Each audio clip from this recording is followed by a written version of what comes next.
Thank you very much for being here tonight to help us mark the occasion of the Shloshim of our dear brother Baruch. We're going to begin the program tonight. There's an inyan to make sure to include Torah, Tefillah, and Tzedakah. It's not necessarily going to be in that order, but we're going to be sure to include all three. And we're going to begin with four of Baruch's nephews, Levi Benish, Moshe, and Leibel Najjar, and Mendel Chadad are going to come up and recite the Rebbe's Kapitel and Kapitel Kuf Chaf Aleph, Rebbe's Kapitel, and Kapitel Kuf Chaf Aleph Eretz Yisrael. They'll recite it one pasuk at a time so we could all repeat afterwards.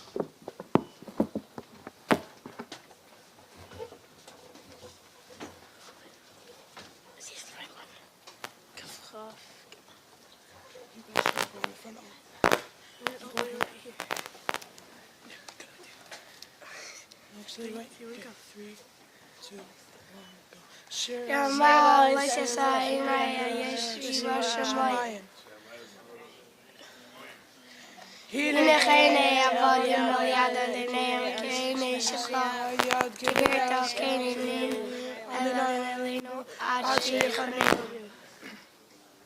Chanenu Adonai Chanenu Kriyas Savanavuz Rabba Savalana Shino Alad Shanani Mambuzi Yayin Shema L'Yisrael Ezi Ezi Mimar Hashem Eisei Shamayim V'Aretz Al Yitin Lamai Draglecha Al Yom Hashemecha Hinei L'Yom L'Ish Hashem Yisrael Adonai Shamecha Adonai Tzilcha Ad Yeminecha Yoim HaShemesh Lo Yekecha V'Yarech Halayla Adonai Yishmerecha B'Kol Yom Yishmer Et Nafshecha Adonai Yishmer Tzitza V'Yecha V'Yad V'Yad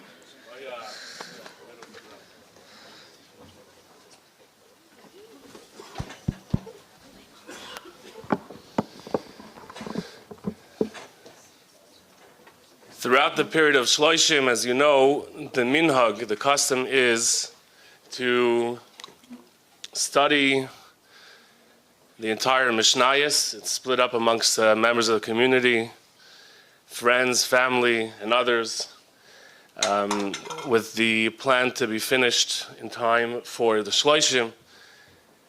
As such, since the entire Mishnayos was finished, as we know, also Mishnah, the word for Mishnah is the same letters as the word Neshama, the soul. So studying Mishnah is a tremendous blessing for the Neshama as well, to have the Neshama raise itself and continue to rise spiritually. So I'm going to call on my dear brother-in-law, Rabbi Mendel Benish, who's going to make the siyum on the Mishnayos. Mendel.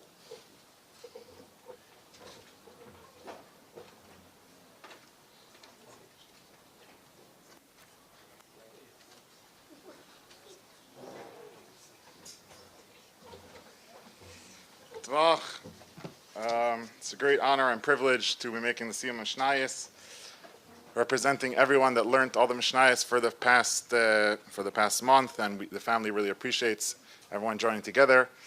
What's special to me about this Siyum Mishnayos, although I've participated in many, is that I feel that's very much in accordance with Baruch's wishes, that it included many people from all across the spectrums of Jewish life, included also many women, many girls, nieces, that participated in learning the Mishnayos, and I feel that was very much according to Baruch's wishes, and it definitely gave him a great aliyas haneshama. So I'm going to read the last Mishnah, and we'll try to tie it together with Baruch's life and personality, which, as you'll see, it's very glaring connection.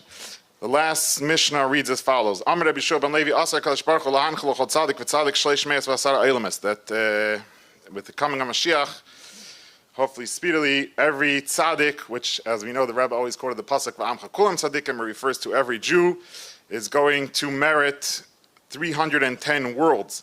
What exactly these worlds are, it's not exactly clear. There's a few interpretations. One interpretation, it means that in the times of Mashiach we'll have spiritual pleasure, which is 310 times greater than the pleasure that we have in this world. Another interpretation, a more simple interpretation from the Rambam, is that yesh just means we'll have it, like yesh, it will exist, like every Jew will merit the coming of Mashiach. Another interpretation is that there is 248 mitzvahs, positive mitzvahs, and we know that if you steal from Hektish, if you steal from the temple, from the Beis HaMikdash, you have to pay back our extra fifth. So if you do 200, if we know that the good is always stronger than the negative, so if in the Torah there's a punishment for adding an extra fifth, then Hashem rewards us not only for performing the 248 mitzvahs, but he adds another fifth. So if you do another fifth on the 248, it comes 310. Anyway, so hopefully we'll all merit those 310 worlds very soon. But anyways, the pasuk says, "Shneimar lahanchal eva yesh v'tzisem amale," that for my beloved ones I'll give yesh, I'll give these 310 worlds, v'tzisem, and their treasure house amale I'll fill up. The last statement of the Mishnah reads as follows: Amar Rab Shimon Chalafta le'matzah Kadosh Baruch Hu kli machzik bracha liYisrael ela shalom, that Hashem found the only blessing that he found, which is the only vessel which Hashem found, which stores all the blessings, is the idea of peace. And we know, based on the klalim, based on the rules of the writing of the Mishnah, that every word is very exact.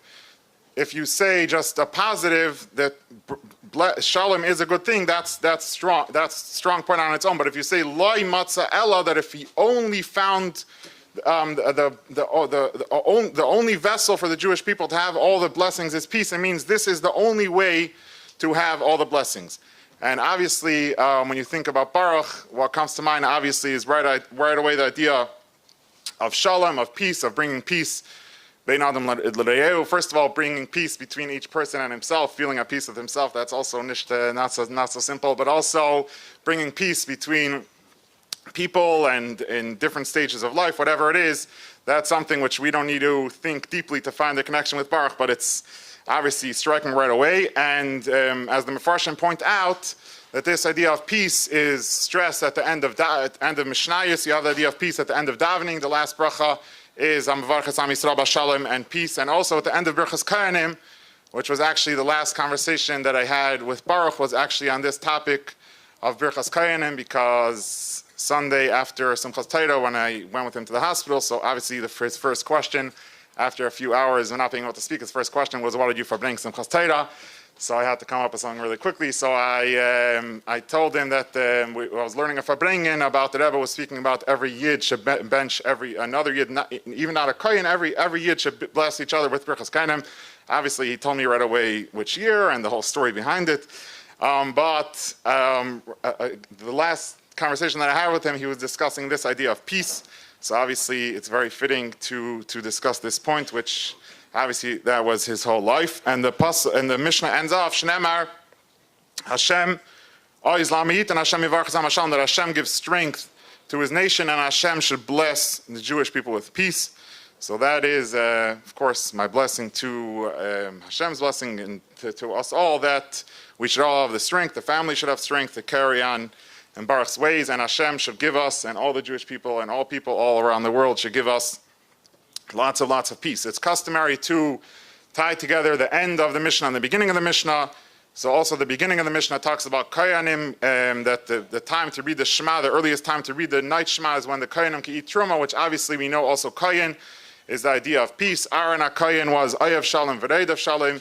He loved peace and he ran after peace, which obviously, again, that was Baruch's whole life. And also the first Mishnah speaks about how even there could be a case where, according to normative halacha, there's a standard, like for example, it says the ideal time to read Shema is until midnight, but nevertheless, there's a case where in certain circumstances you could extend it until the end of the night. So also I think that was very much Baruch's life, trying to include and give options for people that they should feel included, even if it's not within the l'chatchila of the straight, official, forward way that things should be. Okay, so I'm going to say a small the text, the Hadron, which we're thanking Hashem for studying Torah on behalf of everyone. Let's study together, and then I'll say a Kaddish, and then we'll go on with the program. Hadern alach shis to the Mishnah, hadern alach datan alach shis to the Mishnah, datan alach lenis the nist shiminach by said tarts when ishim minan, loibandam and I'll say hadav na dinner lenis service raska befino furious amcha beisrav in air kalana nakno same says amcha beisrav kalana yid shmakal in sos khshma in community tzakh li some gachal mal yesh gachal gam khi sana barakhat an nelam din gachal amen salavoid. Another point which I wanted to mention was that the first Mishnah in Mishnayos talks about the idea of reading the Shema at night, and all the commentators in the Gemara discuss why does it start with when do you read Shema at night as opposed to the morning, because the whole idea is to, even in a situation of night, even in a situation of darkness, the idea is to bring the Torah mitzvahs over there, which was Baruch's whole idea of seeing the positive in every situation. And obviously the Mishnah ends off, which the time that we're looking forward to is Ad Sheyala Amud HaShachar, that obviously the ideal time is the time of the dawn, of the full light, which we're looking forward to very soon.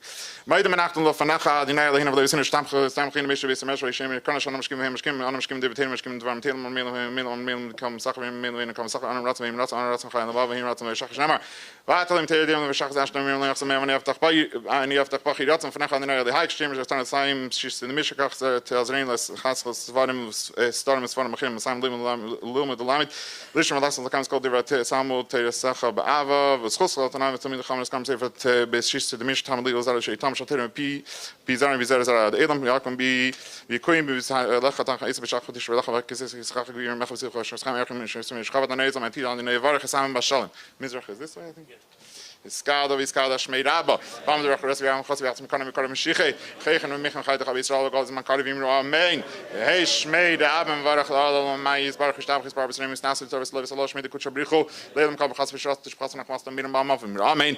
Israel war man haben dem Kalt mit dem kommen Nasser Rat die was dem die khas Sarah Sarah hin kann schon mal beginnen khis mir kann wir können wir schreiben wir amen. Hey Shlam Rabba mit Shmei wir heim Teufel Malino war Kol Israel wir amen. Amen.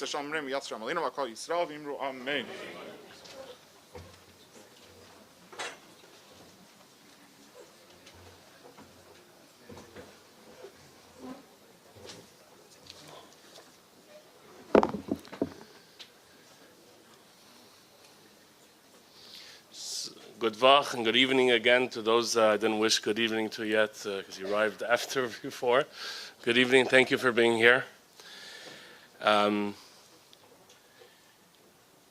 It's really a great blessing for us, for the family, that each and every one of you are here tonight, coming and sharing the celebration of Baruch's life. And the presence of each and every one of you here is certainly, you should know, each one of you individually is meaningful to myself and to my family, and is a great honor to Baruch. Thank you for being here. The stories, memories, and lessons I'm going to share tonight are not mine alone. As I'm standing here as a representative of my family, Baruch's family as well. So where to begin? Trying to condense, restrict, confine who Baruch was, what he stood for, and the lessons that we have already learned and continue to learn from him, into a speech that's just, hopefully, just a few minutes long. Those of you who knew Baruch, a few minutes didn't always mean necessarily a few minutes, but I'll try to keep it to as short as possible.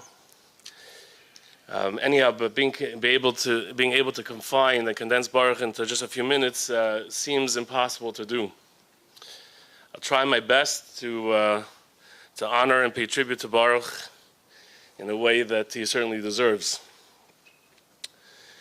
During the evening tonight, we're also going to be hearing from some of Baruch's friends, mentors, and peers. And I don't think it's a stretch to say that everyone here in the room knew Baruch, whether directly or indirectly, in a unique way that was distinct from the way anyone else knew him. But for now, my family and I would like to share with you some of our thoughts, memories, and lessons of the Baruch that we knew. I'm going to try and sort of divide it into different parts of who Baruch was.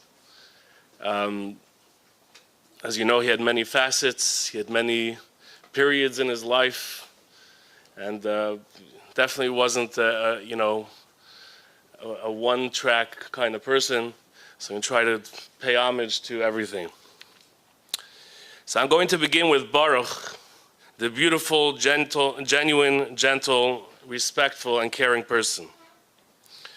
Baruch would greet people he met with his infectious and disarming smile.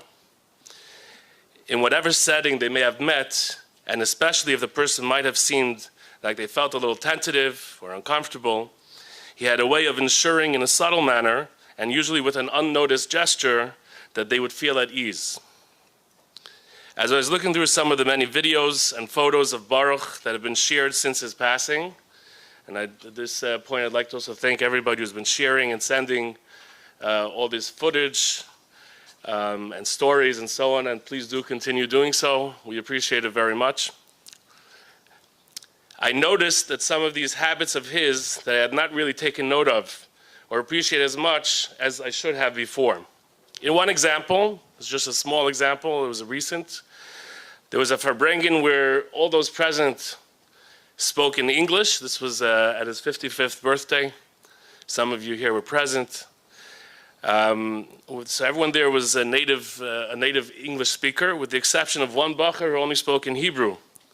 And he made it a point to translate the discussion for this bacher so that he shouldn't feel left out. He would often do the same whenever there was a discussion on a Torah subject that perhaps not everyone around the table was familiar with, or perhaps didn't understand the references. He would make it a point to patiently pause, wait till whoever was speaking stopped, and then he would, in a few short and clear words, explain it to whoever may not have been as familiar, so that they could continue to participate and follow the discussion. There's, of course, a lot more to say about it, but I'm trying to condense it. Now I want to talk about Baruch, the noble spirit. Baruch always carried himself in a dignified way and had a certain aura or charisma, along with a quiet, confident humility about him.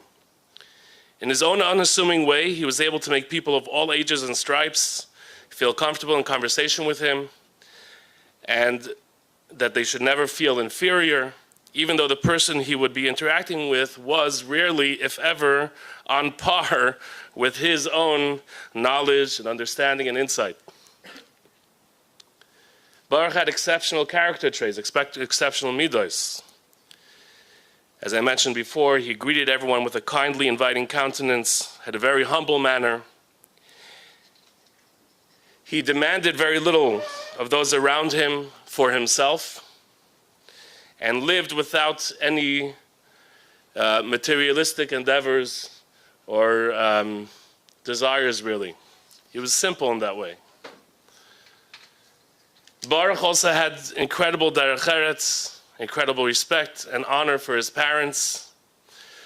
Over the years of our father's illness, whenever Baruch would visit him, he would always give him his undivided and attuned attention and do whatever he could to make our father feel more comfortable and bring him as much joy as he could. Early in 2020, when COVID hit, Baruch went down to Florida and spent months with our parents doing whatever he could to help out, and especially to help make sure that they did not feel isolated and alone during those lonely days.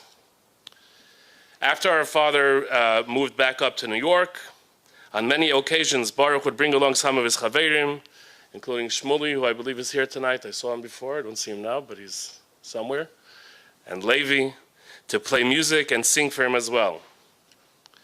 And I want to note that sadly, yet also in an inspiring way, which was certainly appropriate and typical of Baruch, the very last place that Baruch visited when he was able to leave his apartment, hi Shmuley. No, I just was mentioning that you want to sing for my father. The very last place that Baruch visited when he was able to get out of his house before we went to the hospital was during this past Chol Hamoed Sukkos, and after stopping at my sister's home and shaking Lulav Esrog, he made it a point to go visit our father, despite the deteriorating condition he himself was in. That's the last person he visited. This particularly is an area that we as his family admired tremendously and saw this as a lesson to us for what to strive towards. Baruch was Ohov Alabrius, he was beloved by others. Throughout my life, and I know that this is true of my siblings as well, when we would meet someone who found out our last name was Thaler, inevitably they would often also ask if we were related to Baruch Thaler. When I was a lot younger, when I was very young, I didn't quite appreciate what that meant. But as I got older, starting from my late teens and of course until this very day, it has always been a point of pride for me to call myself Baruch's brother. We always knew that Baruch had come across many different types of people over the years, and that he touched many people over that time. But honestly, at least for myself, until after his passing, we didn't realize just how far his reach was and just how many people of all ages and from many different walks of life loved and cherished him. I don't believe he ever considered himself to be a formal leader of any sort, just a teacher and communicator. But I suppose that humble quality in itself is what led to him being beloved by so many. Learning more about this part of who Baruch was and seeing all the outpouring of love and appreciation so many had for him has been a great source of comfort for us. Which brings me to Baruch, the family man. Baruch had a very special place in his heart for us, his siblings, and his mother, and his father. From when he was very young, he always had this feeling of responsibility and care as our big brother. In fact, in recent years, I was having a conversation with him, and he apologized to me for not being more present in my life at different points, which of course I said there's no need to apologize. But he definitely took being an older brother to 5 younger siblings very, very seriously. He would do different things at different times for each of us separately to make us feel special, and each of us in our own unique way. And naturally, even those times were always teachable moments, threaded through these experiences. There wasn't just a time when we felt special or felt to spend time with him, but he also found ways to teach us something along the way. I'll share a few examples. So in the early 80s, when my older sisters, Leah and Devari, were very young, in the early 80s, Baruch made a point to take them to the corner of the block we grew up on, just around the corner from here at Union Street and Brooklyn Avenue, to watch as the Rebbe would walk by from his house on Pleasant Street to 770, to give them an opportunity to say Good Shabbos to the Rebbe as he passed by. I'll share another story. Some of you, this is just a personal story. Some of you may have heard this already during Shiva. Forgive me if you did. It's a highlight in my life, so I'm going to share it again. This is a little bit of Baruch the mischievous also. So there's a Gemara in Brachos, I think it's Daf Mem Gimel, that talks about if somebody is traveling at night alone, and it gives a description how to make sure that you stay safe. And it says as follows. So one night Baruch is putting me to bed, and he shares this Gemara with me, and he tells me, it says in the Gemara, and he worked backwards from the way the Gemara says. He says in the Gemara, it says that there's 3 people in a place. The mazikin, the demons, can neither be seen nor heard. They can't be seen, they can't harm you, you're safe. If it's 2 people, they could be seen, but they won't harm you. And if there's 1 person, if it's just 1 person alone, they could be seen and they could harm you. And he promptly left the room, closed the door, and he was kindly came back a few minutes later with a sefer called the Sefer Reziel HaMalach, which I had never heard of before. Reziel HaMalach apparently is a sefer that's meant to be a segula for protection of the home, protect me from fire specifically, but he explained to me that if I have this Razil Malach next to me, I'll be safe. And my sister found it in the house today. It's Baruch Hashem, it's nice and worn out. I don't think it's because anybody studied it. It accompanied me. So this was, again, is an example, Baruch having a special time with me, being mischievous, playing a prank, if you will, but at the same time using the opportunity to teach me. Taught me a piece of Gemara and taught me about a segula. Baruch would often come home after the Rebbe's Farbrengen and shir, and translate in English the ideas that the Rebbe spoke about at the Farbrengen. On one such occasion, he shared about the Rebbe's discussion regarding Mashiach arriving as a poor man riding on a donkey. Hearing this, my sister Devari, who was a young 4 years old at the time, asked Baruch to take her to 770 so she could see whether the donkey is there. At first Baruch hesitated, but he saw how sincere Devari was about it, and indulged her stubbornness and curiosity, and patiently and lovingly acquiesced and took her to the driveway of 770 where the Rebbe's car was parked so she could check for herself. She was convinced that it was a donkey, but said, no, look, it wasn't a donkey, it was a car. And I was just watching the video of him sharing the story at that same Farbrengen, and he said that he shared the story with such great joy and a massive prideful smile on his face. He got a kick out of his younger siblings too. I remember there were times that Baruch would take me, I would imagine he took some of my siblings as well, to Simchas Beis HaShe'eva. He would treat me to whatever fare they were selling there. It must have been a hot dog at 2 o'clock in the morning, something like that. He made sure to make us feel special. I know there was one time that he took my sister Devari on a trip down to Florida, just the two of them. If you want details, you'll ask her. I wasn't there, but I know it was a special trip. Additionally, family simchas were also very important for Baruch to participate in. Even during his years when he was not around Crown Heights very much, he would make it a point to come to simchas whenever he could. This is something he always looked forward to. So, for example, funnily, when my now 16-year-old son Mendel was born, this was back in 2008, Baruch had just recently completed his studies at Columbia Film School, and he made a point to come to, at that point we were living in Georgia, he came to Georgia with his brand new camera, his video camera, and I will tell you that he captured footage of the bris in a way that nobody else ever captured, v'hamevin yavin. I asked him for many years to give me that footage. Every time it was a different excuse. It's here, it's there. I never got that footage. It's probably somewhere, but just to give you, that's like an example of his different worlds kind of converging. Going through videos and photos of family simchas, as you'll see some of it later, without exception, Baruch had a great smile on his face, exuded genuine joy, and danced like nobody else. No family simcha ever felt complete without Baruch being there. Baruch also made it a point to give special attention to his many nieces and nephews. At this point, I also want to take a moment to thank all of Baruch's nieces and nephews for being there for Baruch, especially the older ones who went to visit him, Ita, Esther, and so on, and Levi, and everybody else who went to visit and spend a tremendous amount of time with Baruch, making sure that he was as comfortable as can be.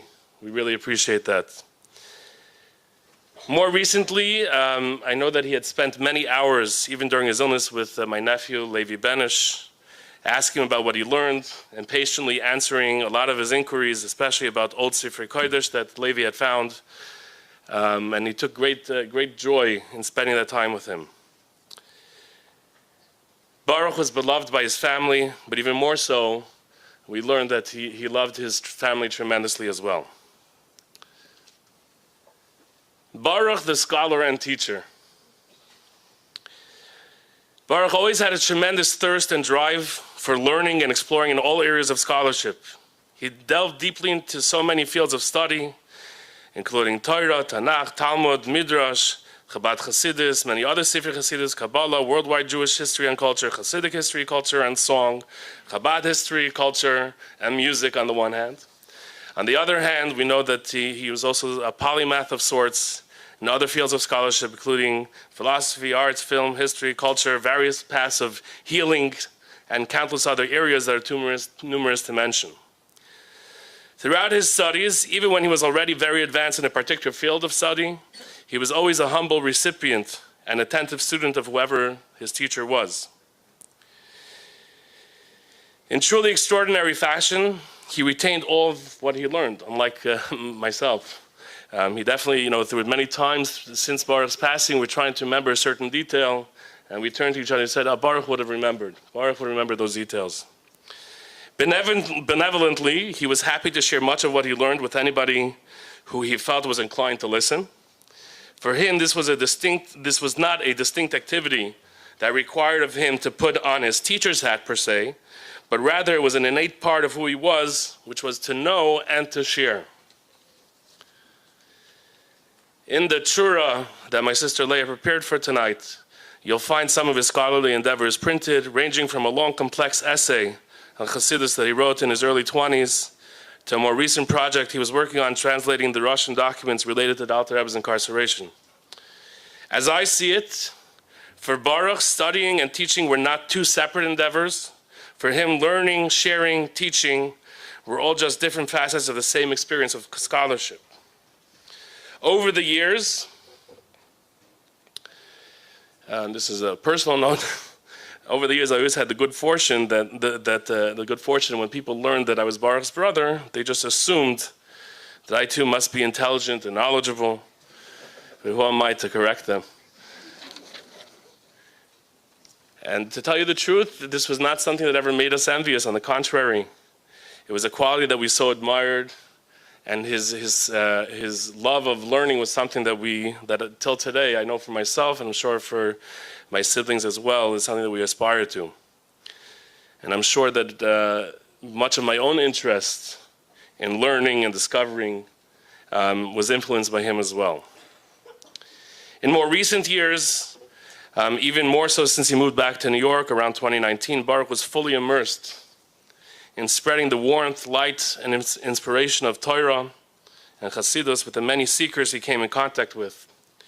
In his own way, he carried out his mission of sharing Torah, Chassidus in particular, with those who he could, with a great desire to inspire and uplift their souls.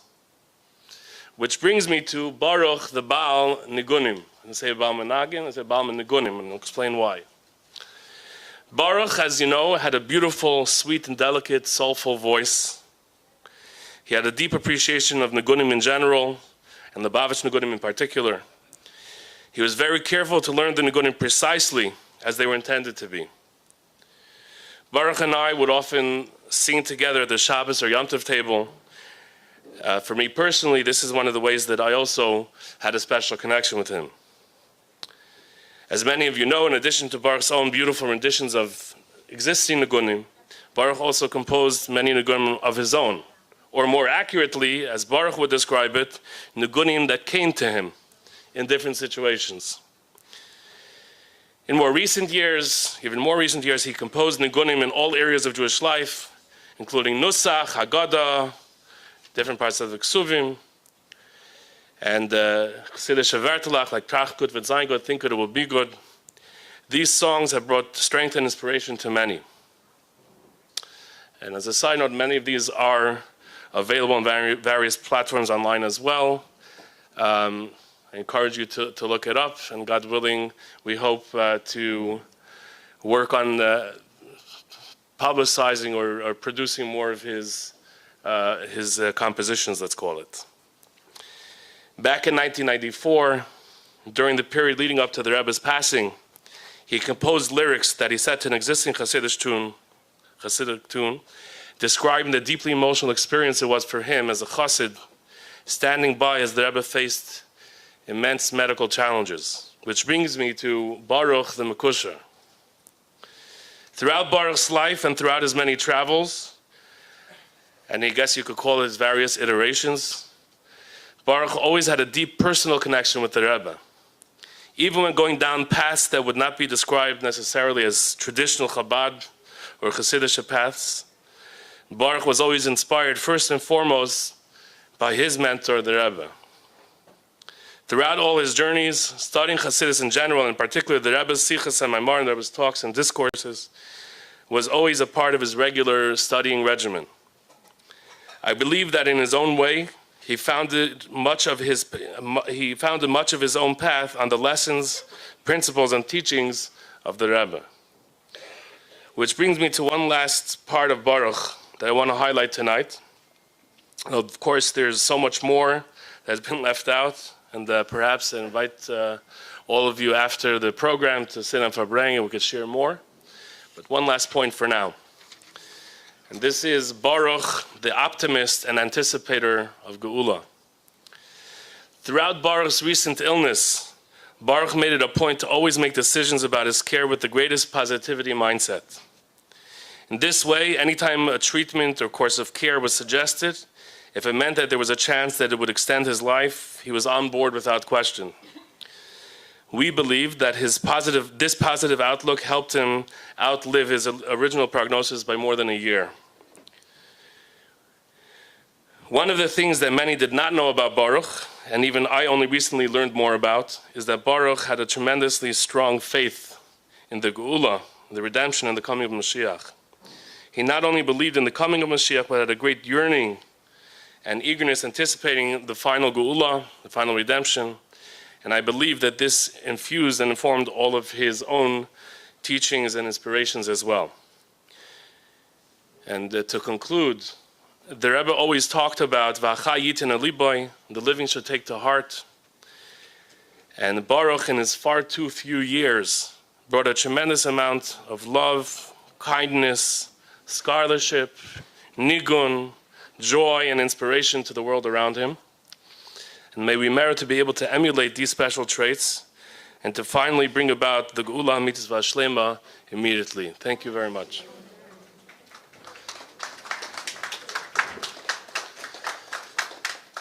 I'd like to call up a close friend and mentor of Baruch to share a few words, Rabbi Simon Jacobson.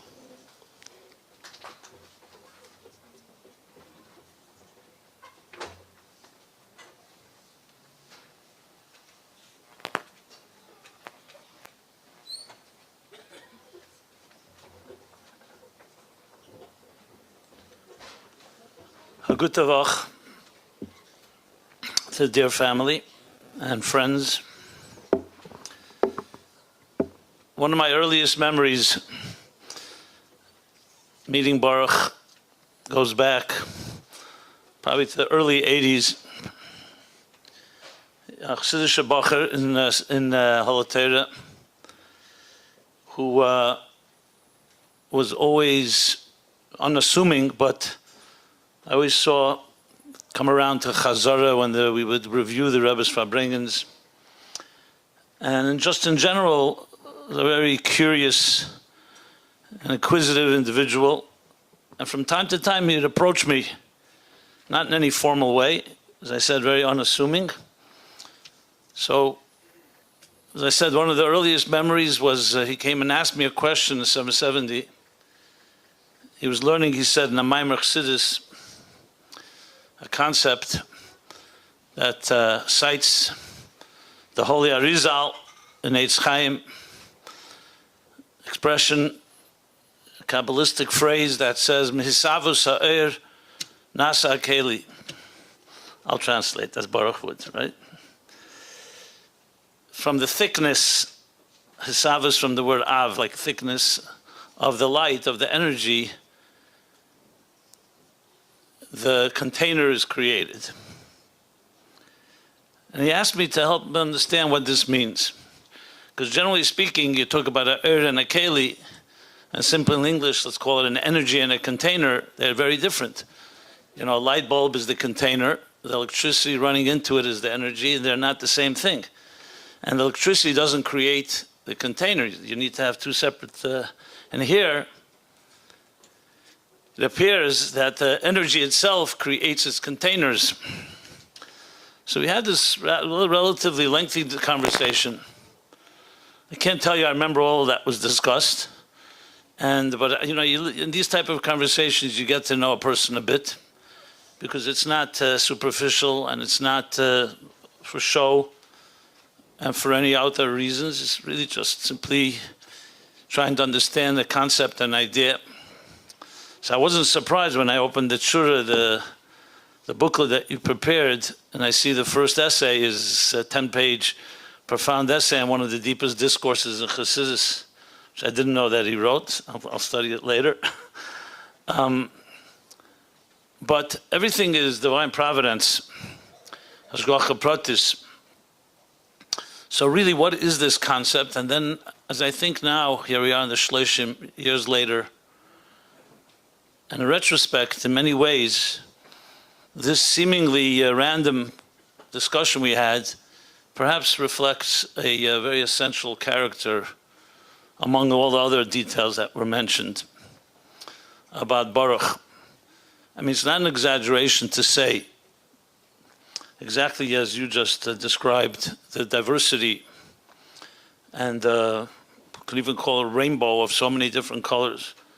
Ish Eshkelis is an expression sometimes. It talks about a person that has so many different talents and skills. Most people, the people they know, fit into a small group, 3 or 4 types. It's rare to find someone that's a friend with all types of people. Not going to compare him to Moshe Rabbeinu. I don't think that would be, even though Achrim Meizgdeshim, but the Gemara says in Brachos, it says that when you see someone, you see someone that has seen 600,000 people. That's a nuchlasa. You make a special blessing. It's called Baruch Chacham Harazim. Blessed is the one, the wise one of secrets. Why? So Rashi explains, because, and I'm elaborating a bit, because again, most of us, the amount of people we know, fit into our comfort zone. People that are like us, people that we're doing business with, people that we have something in common with.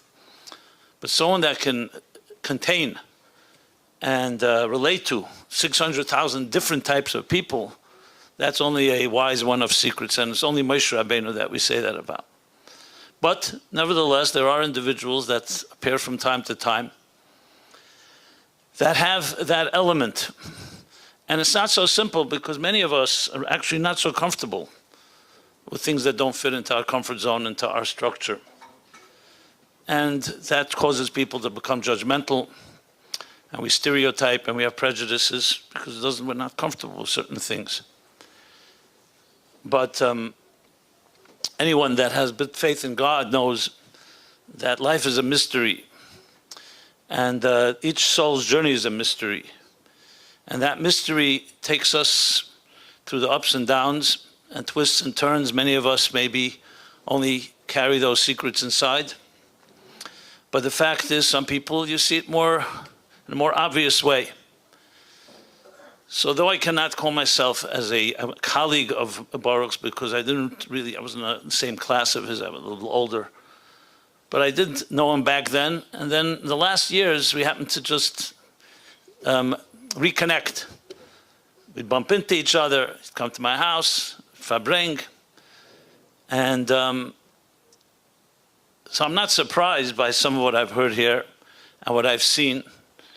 But I'll tell you this, in my own journeys, I've met many, many people, some of the strangest places, not going into details. At Baruch was their connection, something he said, an interaction. And Baruch, of course, was completely, as I said, unassuming. He never carried this on his resume. These were the little, what we call the unsung heroes that change people's lives.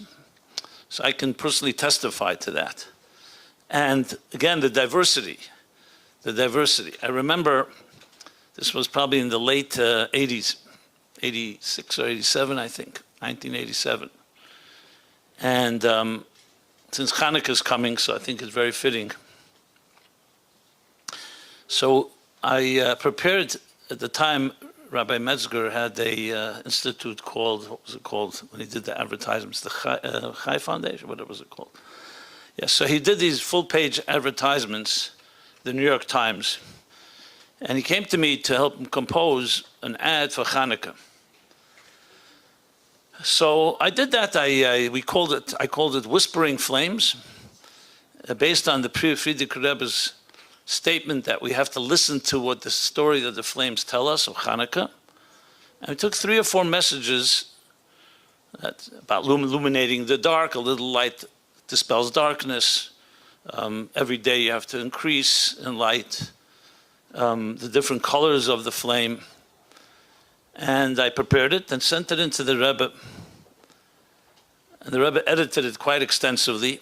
And for some reason, at that point, I remember meeting Baruch. I actually shared with him the manuscript of the Rebbe's edits. And of course, you could see that his palpable excitement, just seeing the Rebbe's every precise word and edit. I see that you included in here also edits of the Rebbe.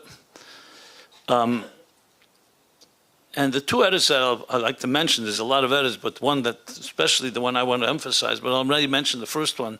On the word whispering flames, the Rebbe circled that and said, Harazeloi belachash ki'im persumen nisa. Hanukkah flames are not meant to be whispering quietly, as if it's a secret. It's persumen nisa, you're supposed to publicize it.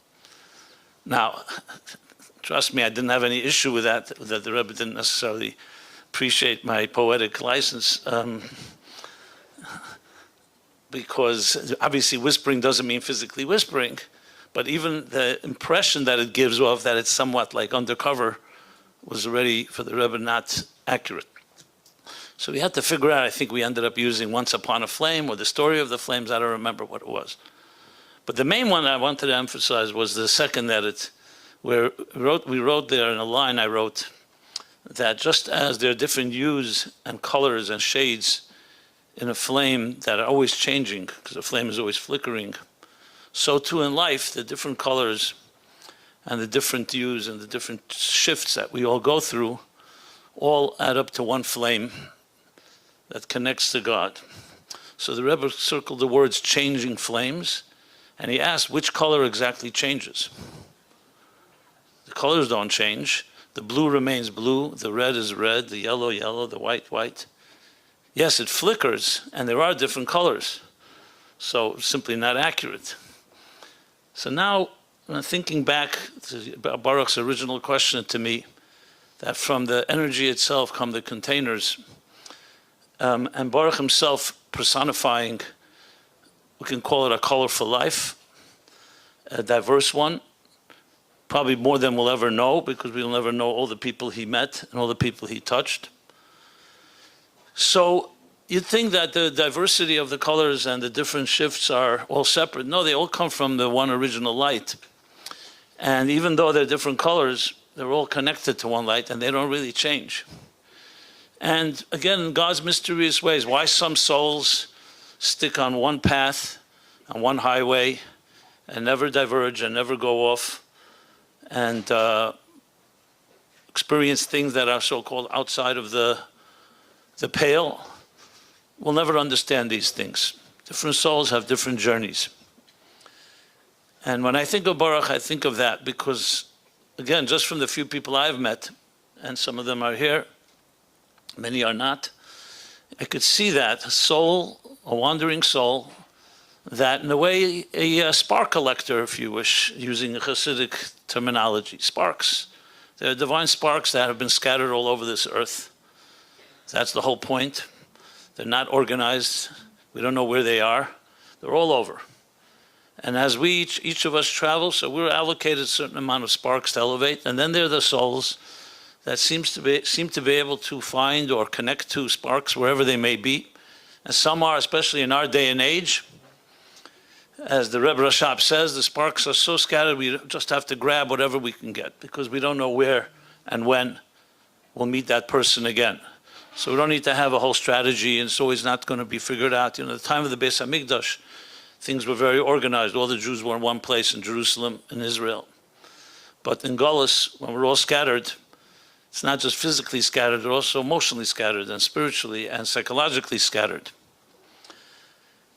So that is a tremendous tribute for a soul like that, to be able to have achieved that. I have no doubt, as brother just eloquently described, that it came from his connection to the Rebbe, and that empowered him. And in the most humble way, because I honestly never saw at all him even describing any of this. I've talked to him many times, so speak in my own conversations. So he understood this is just what you do. It was natural, like a fish in water. You know, it's not like something you have to stand and brag and talk about. You know, I'm talking about it because I just think it's important to emphasize. You know, when I think about it, clearly he's taken far too early from us. You know, I feel that his narrative was not over, and there would be many more surprises coming.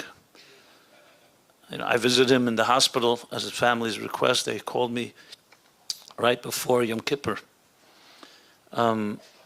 That's probably how many days before that, right? When, just a few. I mean, his spirit was all there, and he didn't show any signs of, from a spirit point of view, obviously he was frail, and he wanted to talk about the Rebbe, about Chassidus, about the mission in life, getting strength. I shared with him, which I saw definitely gave him chayas, and I hope that was one of the messages that he carries and continues to carry. You were there, I think you videoed it. So I shared with him, my father had a mini stroke in 1989, right before Rosh Hashanah, right before Rosh Hashanah Tafshinun. And he ended up in the hospital, actually in the same hospital, where I went to visit, not the same room, not go that far, but the same hospital. And my father ended up there, sadly, on Rosh Hashanah Yom Kippur. On Erev Yom Kippur, that year actually, the Rebbe had a farbrengen, the only time ever, a farbrengen on the first day of Rosh Hashanah. That was the only time. Rabbi Groner told me, he didn't want to say with certainty, he says he thinks it was in the honor of my father.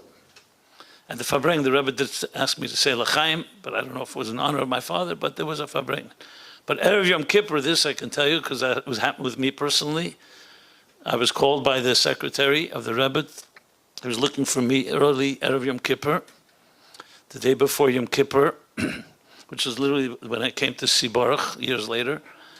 And I come down to Gan Eden HaTachten, the room right outside the Rebbe's inner sanctum. And the Rebbe brings 2 pieces of lekach, 2 pieces of honey cake, and gives it to me and says, this is for your father in Yiddish, that he should have a blessed year, a sweet and a healthy year. He said, Azisa and gesunte Jahr. And then the Rebbe smiles and says to me, tell your father, I'll say it in Yiddish just for the original. Baruch, I know, spoke fluent Yiddish, so he understands what I'm saying, and then I'll translate. Sag dem Taten, als Bescheid hat verendigen sein Schliches, auf was mit dem dort geschickt, wird man von dort nach Reis lassen. Tell your father that when he finishes the shlichus, the mission for which he was sent there, meaning the hospital, he'll be released. Okay.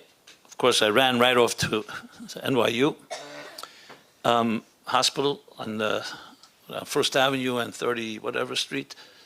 And I gave my father the lekach. I told him exactly what the Rebbe said. My mother was there. She was already active, as you know, my mother. She's already running around with Mipsayim. My father calls her back and says, I'm the one that's in the hospital. You're just a visitor here. It's my shlichus. I have to do it my way, you know? I'm sure she didn't listen anyway, but it doesn't matter. But my father did whatever he did. After Yom Kippur, just to show you the seriousness of this, Rabbi Chadakov, who was quite weak then, I don't know if you remember that point, he was like... and he came to see my father the day after Yom Kippur, and he says, the Rebbe wants to know if you finished your shlichus yet. So, and then a few days later, my father was released, so clearly he did finish the shlichus. I shared this with Baruch. It's maybe one of the last things, at least that I shared. And I could see visibly, he got a tremendous surge of chayas from that. So shlichus, you know, obviously it's a painful one, but like I said before, with colors, life has many colors. They're not always the most pleasant, but they're all part of the light. The kelim take on different shapes. But they're all misavos ha'er, they all ultimately come from the divine light. And then they just take their form. Now we always want to have b'teir v'anir v'anigla, everything should be in the most revealed, positive way.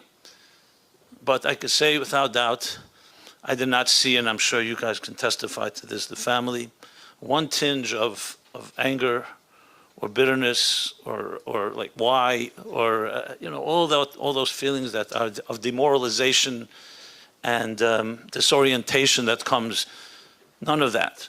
So the neshama, the spirit, was very, very powerfully visible. And I'm not saying that to be dramatic, it's just something I just saw. Unfortunately, you see the opposite very often. And so to me, there's no question that the light was always shining, no matter what colors and shapes it took on, in all his, again, twists and turns of his unique journey. And as I said, far too early, what can I say? The narrative is definitely not over. Baruch, I don't know what's going on Lamaila with it, so colorful there as it is down here. I guess it's not. It's a little more pleasant. As they say, you go to heaven for the climate, but you go to the other place for the company. Because it's a tongue-in-cheek a little, so please take it with a grain of salt. Because, in Gan Eden, everyone's learning Torah all day. So I'm not saying it's boring, but it's pretty much a certain path. So I hope Baruch continues his colorful ways. Let's make a little lebedik up there in his own quiet way. And of course that voice, I just want to say his voice. I had the schus right before Rosh Hashanah. We did an event here on President Street for young singles who will one day be younger, married people.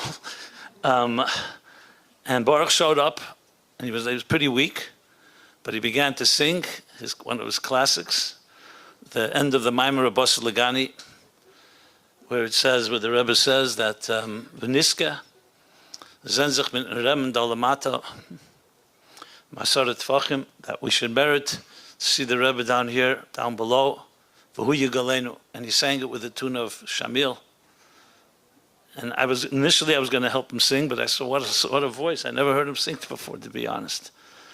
And he just sang it beautifully. I think there's a video of that too. So, what can I say? You have Negina, you have the Chassidus. The Alter Rebbe said to his Chassidim, who told him, we don't understand Tanya. This is going back all the way to Alter Rebbe's Chassidim. And the Alter Rebbe said, because Tanya is only half the story, you need the other half. And what's the other half? The Alter Rebbe said is Negina. Negina doesn't just mean sing-song, it means the feeling. It means the emotion, not just the academic and the scholarly aspect of it, but the experience of it. So in the schus of touching so many neshamas, and yes, gathering so many different sparks, and these are, as we were told by the Rebbe, the last sparks. So just as Baruch was singing about the Rebbe, and a chassid is with the Rebbe together, so we should be zeiche, exactly as the Rebbe said, to see them all return to this world, so we could see all that colorful and diversity, and not the changing colors, but the different colors, all part of that larger flame.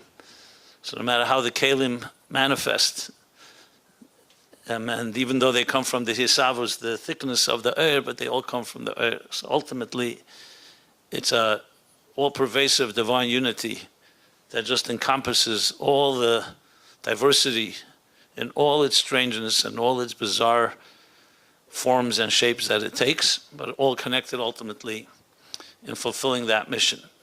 And I think a lesson for all of us is having that attitude with everyone we meet. Sometimes you meet someone that may not be exactly in your wavelength, if you wish, or your comfort zone. But all are neshamas of Hashem. And like the individual who told the Tana in Gemara, when he looked at him and said, look how ugly you are. And he said, Lech l'uman shasani, go to the craftsman that shaped me. So it needs its own explanation how he could have even have said that. But maybe it's a lesson to all of us that even a Tana, sometimes you see something that doesn't fit your comfort zone. But there's a big uman, there's a craftsman and an artist, a cosmic artist that has created us all diverse. And we should not be afraid of diversity. We should understand that it's all part of that one achdus and one divine unity. It's been an honor to know Baruch, to continue to know him, to meet some of his friends that I did not know before. And may his neshama continue to influence and inspire us all. So we say that all to Baruch. Thank you.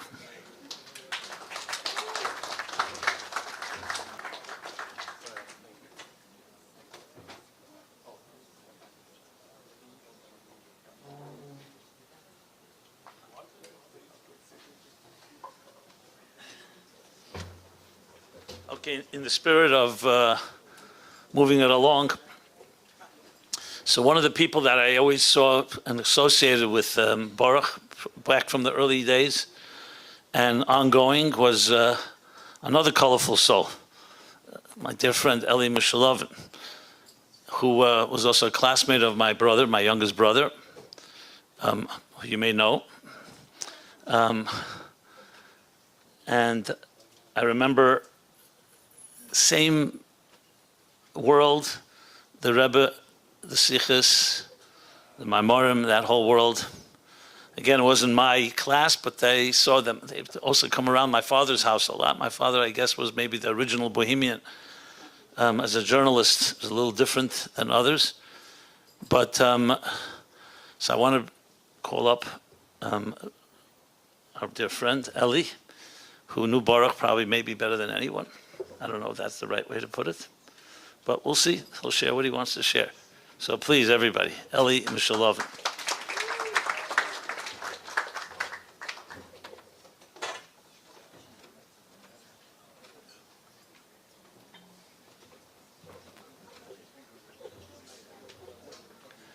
Hi, good Vach.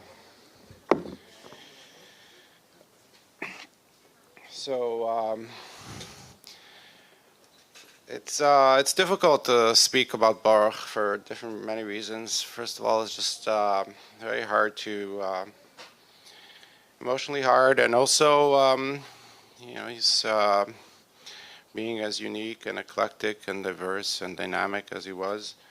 Sometimes I think of, we'd have these all ongoing conversations about different things. Sometimes we had say certain things are beyond words. And then Baruch said this phrase, he said, it's beyond words. You have to find a way to capture it also in words. And so we're talking about Baruch's life and V'chayit Nalibe, what it meant and what it means to us.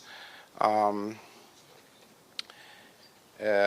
I think of his life as being the life of, from an early age, he was seeking, he was looking for his connection to the Eibishter, and even more so how to bring it into this world.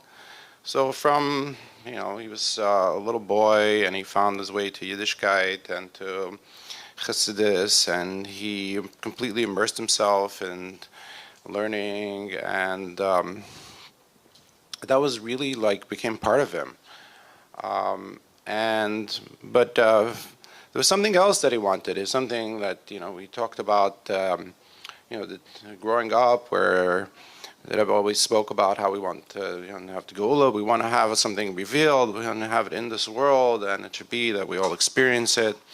And that was something that I think that, as you mentioned before, that it was probably his most motivating and guiding principle and force in his life.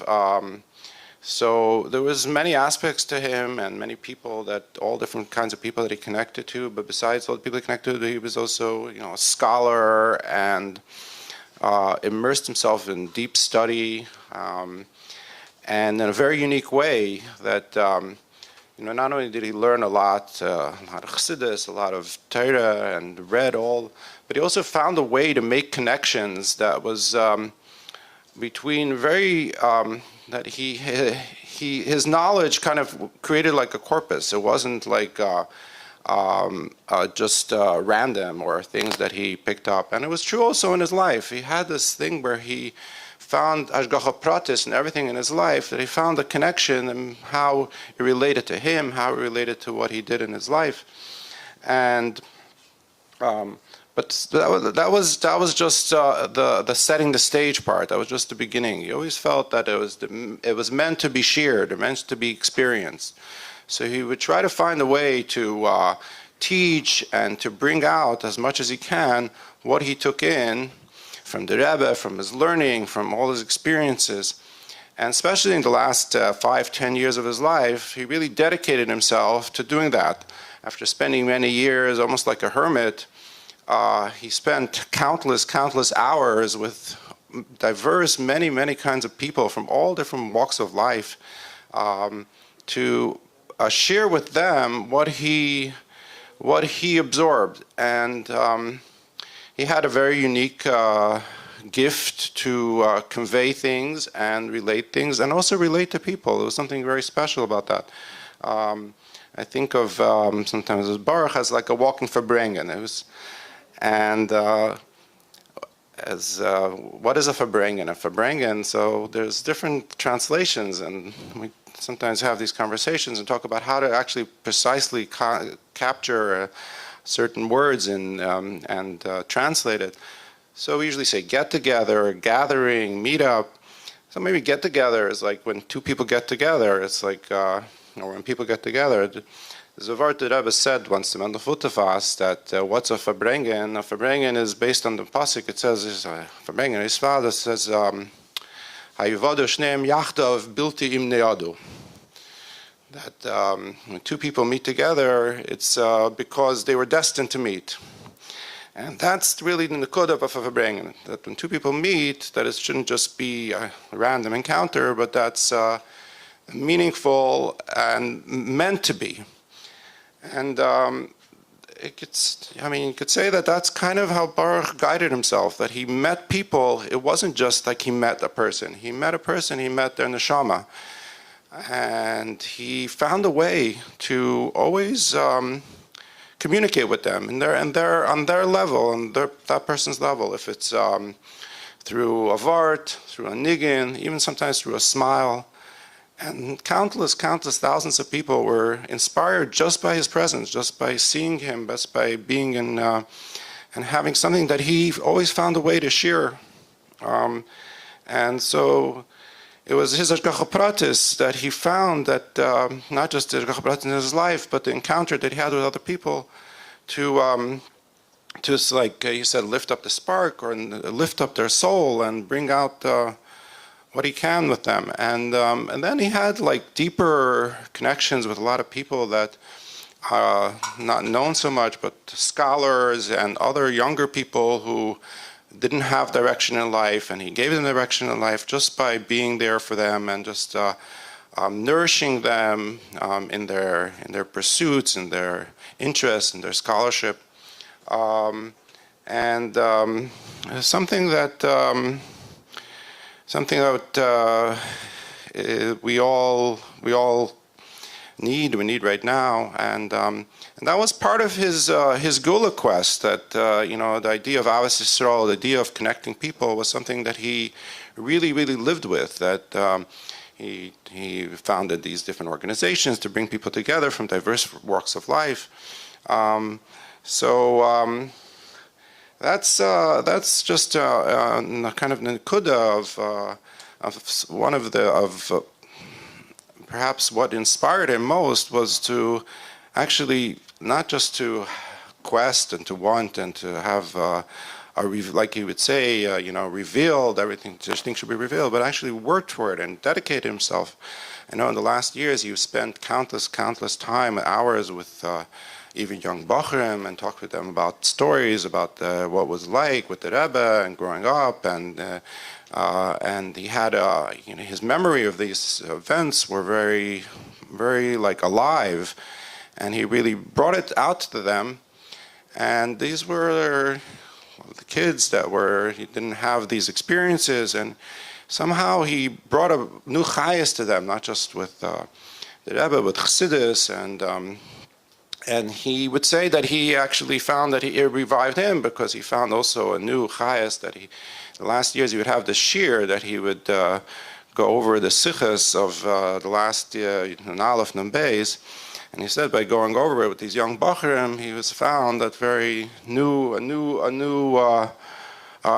revived and a new insights that he didn't see before. So that's just yeah, I mean, so das Vachayit na Libe, like you said before, that that's something that we could all learn from, that every person has their neshama and connect with people with their neshama and not just their personality, and find it wasn't something that he found that he sought and he looked for. It's just like by him living from the neshama didn't have to have, it wasn't through pretenses. Although he worked really hard on it and he constantly would seek ways to improve both his connection with people and his communication, which was something which was a big part of him. Yeah, and it's also somewhat merumaz and in his name, Baruch, that it was one of the things that he would find connections with the name of Baruch Binyamin. That Baruch is Lashon bracha, Lashon amshacha, to bring, and that was something that he, not just to bring brachas, some blessings, but to bring his light and to evoke in other people their light. And Binyamin is, we read it in this coming week's parsha, the story of Binyamin. And the word Binyamin also comes from Ben Yamin, and Rashi says it has to do with Ketzah Yamin, with the Geula. That it was someone who lived with this this idea of trying to bring it out in the world, in all throughout the whole world, all walks of life. So yeah, should be v'chayit na libe, and we talk, it's. We hope to have a lot more years and time to be nana from his aid and his chayas.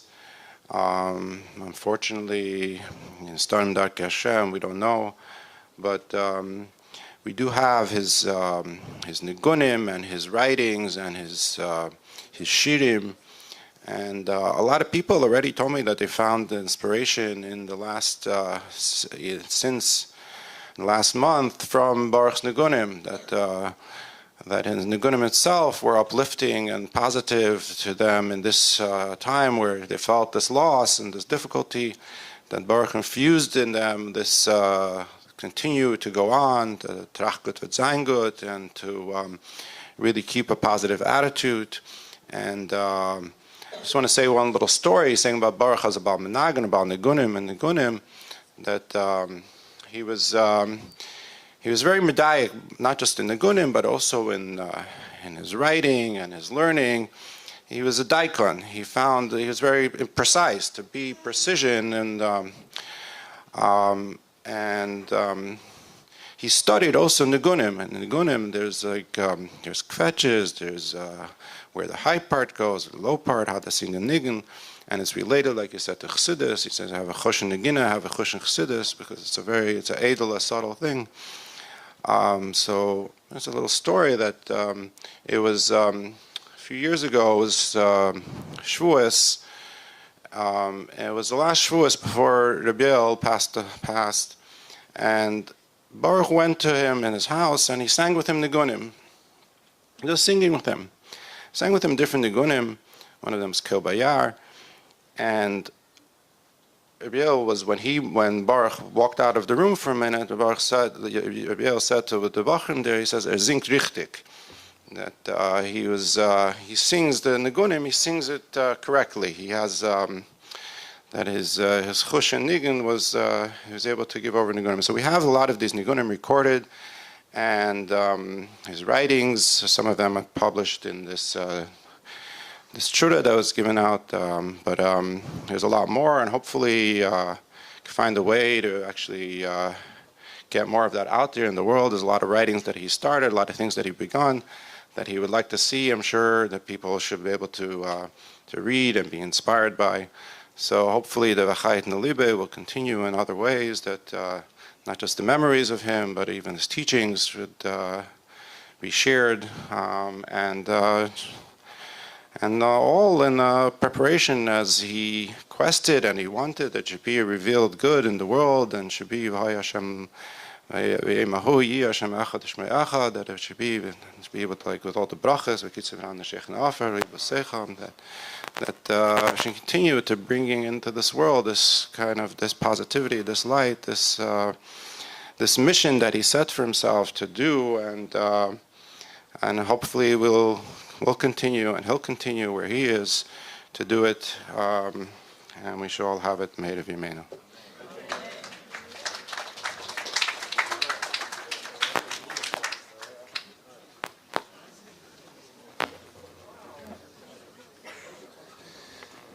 All right, thank you very much, Reb Simon and Reb Eli, for your heartfelt words. We're going to, in a moment, show a video, just to break it up a little bit, have more interactive multimedia. We're going to be showing a video with a couple of interviews of some people who Baruch knew personally, sharing some of their memories.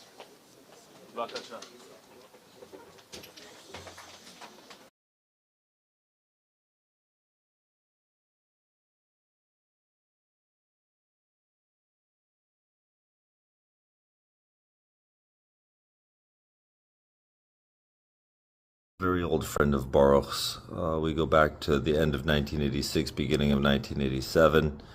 We met in Morristown. We were chavrusas for till he went away to Australia, and we were very close until we moved away to England. He came to my wedding in France, and our friendship, apart from spanning such a long period of time, covered such a wide spectrum of topics and discussions and farbrengens. So the story goes like this, but me and Baruch and a couple other guys were sitting around the apartment on Montgomery Street one Thursday late afternoon, early evening. I was like, we should go out, let's go to the city. We've got gas in the car, why not?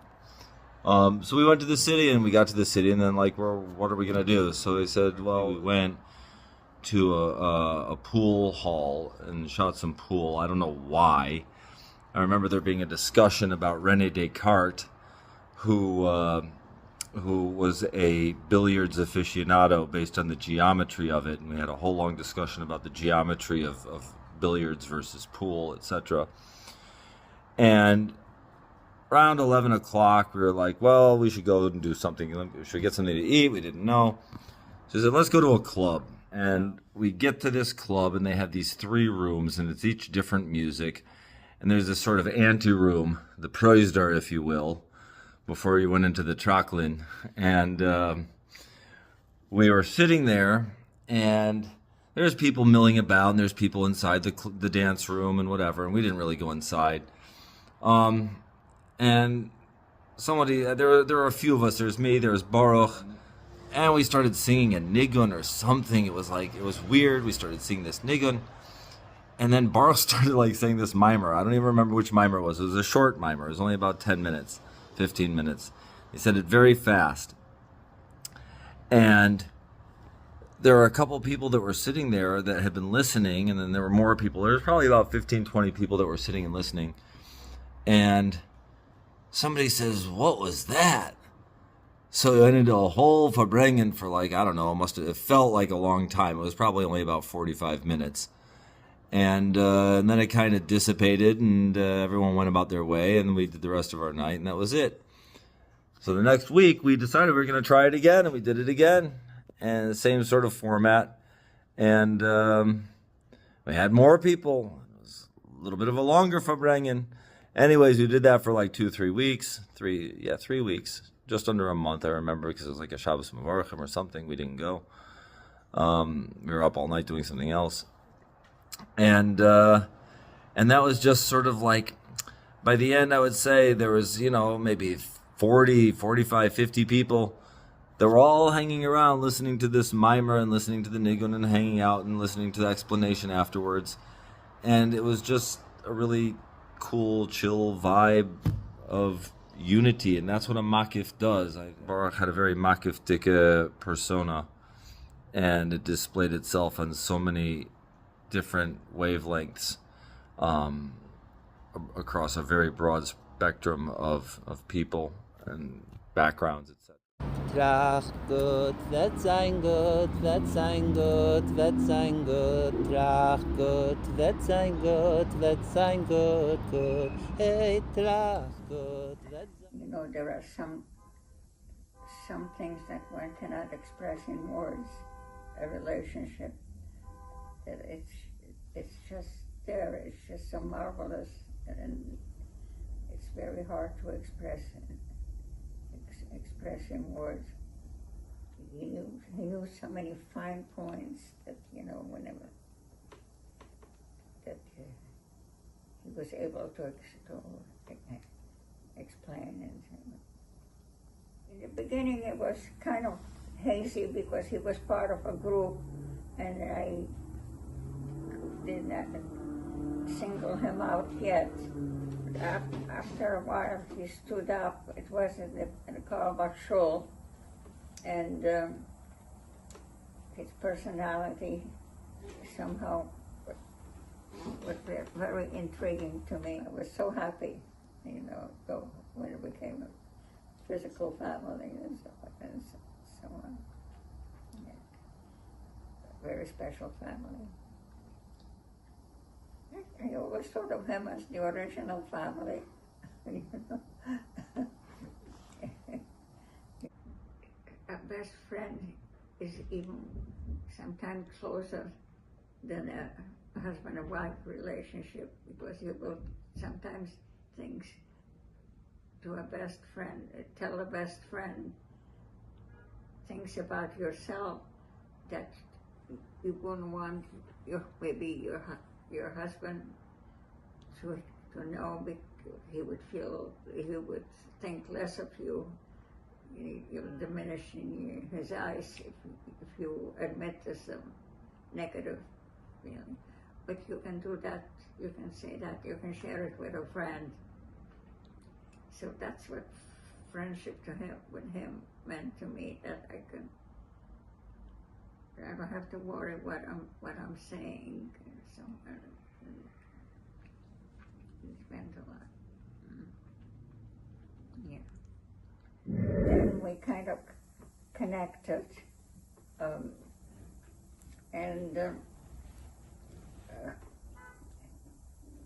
he started visiting me frequently, and would bring me a present, the latest nigun that he composed. And he knew that I liked the very serious, deep nigunim. So I felt like it's the biggest present, the best present that he can bring me. And then also his light nigunim, but mostly his the two nigunim that especially that I kept asking him to repeat and repeat to me. So in the end, it's always turned to the chassidus, to the backgrounds, the chassidische backgrounds, his and mine, and what he's learning, and and always turned to that. That was like done within 2-3 minutes, and we're done with it. And he was so excited. Before Chavdalas Tevis, he brought me material about the Alter Rebbe and some things that I really never seen. And the same thing, he also was very excited when he found for me an article about the son of the Tzemach Tzedek, who was my great-great-great-grandfather. He was so happy that he found it for me.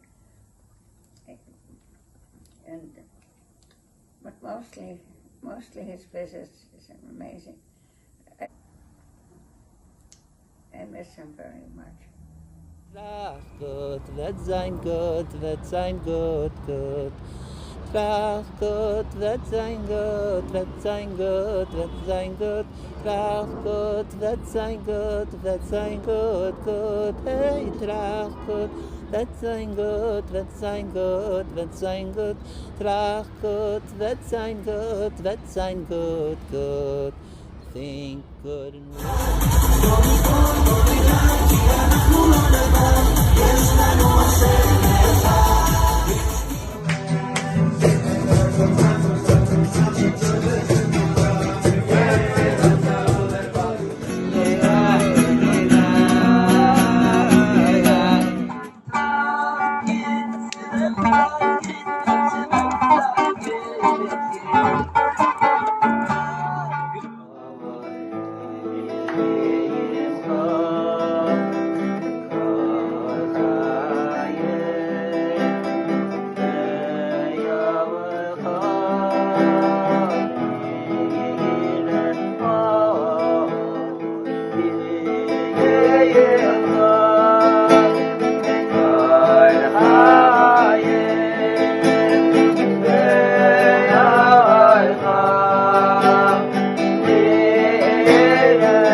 ולהפיס חיות חיובית עד שהשלום יהיה נצחי.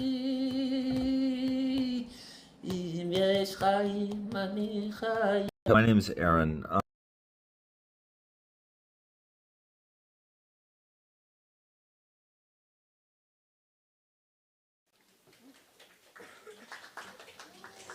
Good luck again. I didn't come to give any speeches. Don't worry, I already spoke. Came mainly to introduce the next speaker. But I wanted to mention one thing, which that is, as we all know, Baruch loved Chassidus, and he loved history, and he loved Chabad history. And every conversation I had with him, many around the Shabbos table, and days and nights I spent with him, you felt when you were speaking to him, you felt that he was like, he would take you back. If it was a moment with the Rebbe, he was really re-experiencing it. And even if he's talking about Chabad history, something from the Alter Rebbe, which he was very much involved in, the story of his arrest and liberation and all these things, he was like, take you, and you would actually feel that you were actually in that moment. And of course, we all know his love for the Yiddish language, and he expressed to me many times a certain sicha, a certain talk. The Rebbe spoke of his, so to speak, disappointment that Yiddish is not more commonly spoken in the Chabad community. Of course, Baruch told me the background of the sicha, why he felt the Rebbe said the sicha. As with every sicha we spoke about, he always gave me, oh yeah, it was because of this, because of that, whatever. We're not going to go into the backstory, but Baruch expressed this to me many times, how he felt that Yiddish should be more commonly spoken. So if you want to take that as a chalata tonight, more than welcome to. But anyways, I'm going to share Baruch's Bar Mitzvah Yechidus, which he wrote down. He wrote it obviously in the original Yiddish, and although he wrote it many years later, and he makes a very special point to mention that it might not be exactly accurate, but as was mentioned before, we know Baruch was extremely accurate and everything, so I'll trust that his not exactly accurate is pretty accurate, which this ties into tonight. As was mentioned previously, the family wanted specifically that it should be an evening of Torah, Tefillah, and Tzedakah. Torah, we heard a lot, and we're going to hear much more. Tefillah, of course, there was the Tehillim and the Nigunim. Baruch's whole life was a Tefillah, yearning of connection to Hashem. And we invite everyone to give tzedakah. There's tzedakah pushkas on the table and tzedakah. And there'll be other tzedakah campaigns introduced. So we invite everyone to give tzedakah, which is basically the point of the Yechidus. If people are worried about giving tzedakah at night, there's an idea in halacha and kisvei arizal against giving tzedakah at night.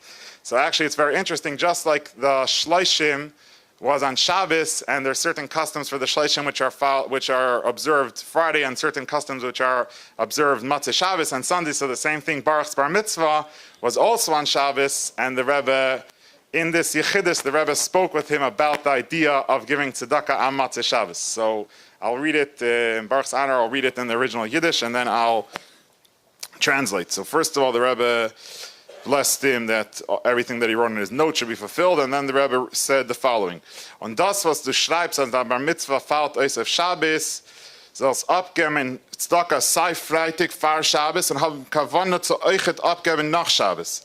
Afilo as is Nacht, afilo fachatzas, hagam as like der Riesel as der Tame is nicht auf nicht teilen Tzedakah bei Nacht, ist von deswegen as der Idee as it's nicht nur Megmen, nor es ist a größer Mitzvah.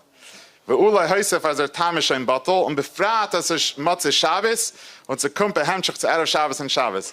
That the Rebbe is specifically stressing about the idea of giving tzedakah on Matzah Shabbos, and just to translate what the Rebbe said, that which you write as that your bar mitzvah is on Shabbos, you should give tzedakah both Friday for Shabbos and have in mind to give also after Shabbos, even though it's night. And even before before midnight, which is more of a time of a judgment, Kabbalistic judgment, whenever we're not going to go into it. Even according to the Arizal, there's a reason to not give tzedakah by night. But nevertheless, there's an opinion that not only you're allowed to, but it's a mitzvah to. And maybe the Rebbe added that the reason why the Arizal said not to give tzedakah by night already went away. And especially that it's Matzah Shabbos and comes in continuation to Erev Shabbos and Shabbos. So anyone that's very verfrumt and felt bad about giving tzedakah on Matzah Shabbos, Hashgacha Pratis, we have the Chidus of Baruch's Bar Mitzvah, the same, so to speak, Kviyas Shabbos, and the Rebbe was specifically stressing about the idea of giving tzedakah on Matzah Shabbos. So it's a grace and mitzvah, so therefore everyone on your way out, not to Chas v'Shalom interrupt the next speaker, or whenever, should make a point to give tzedakah le'il nishmas Baruch ben Yamin ben Tzvi, the neshama should have a big aliyah, and as was previously mentioned, it should continue bringing brachas. The whole idea of Baruch, I wanted to mention before in the Siyam Mishnayos, the first mission of the first Masechta Brachas, the whole idea of Baruch was to bring blessing. My last conversation with him was about blessing, bringing blessing. So Baruch's neshama should continue to bring blessing to everyone who knew him, to everyone who gets to know him, and everyone who's going to get to know him, Be'ez Hashem, through his nigunim, through his Titus and everything else. It is now my distinct privilege and honor to introduce the next speaker, Rebbe Ephraim Mintz, who brought much joy to Baruch during his lifetime. I know when I came on the night of Simchas Torah to spend time with Baruch, the aide told me at the time that Baruch's high school friend was just here, and Baruch's face was beaming. He just got to spend an hour with Rebbe Ephraim that night, 2 weeks before he went to learn Torah in Gan Eden. And in general, someone that was there for Baruch throughout his whole life and helped the family tremendously after Baruch's passing as well, with many different things, and the family is extremely appreciative. So without any further ado, it is my honor and privilege to call up Rebbe Ephraim Mintz to share a few words.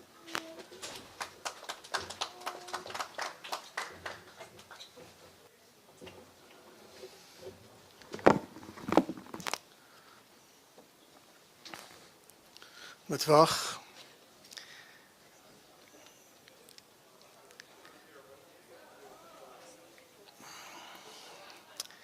Adin hanefesh va'atzil haruach. These were the words that the family chose to begin describing Baruch and his matzeva.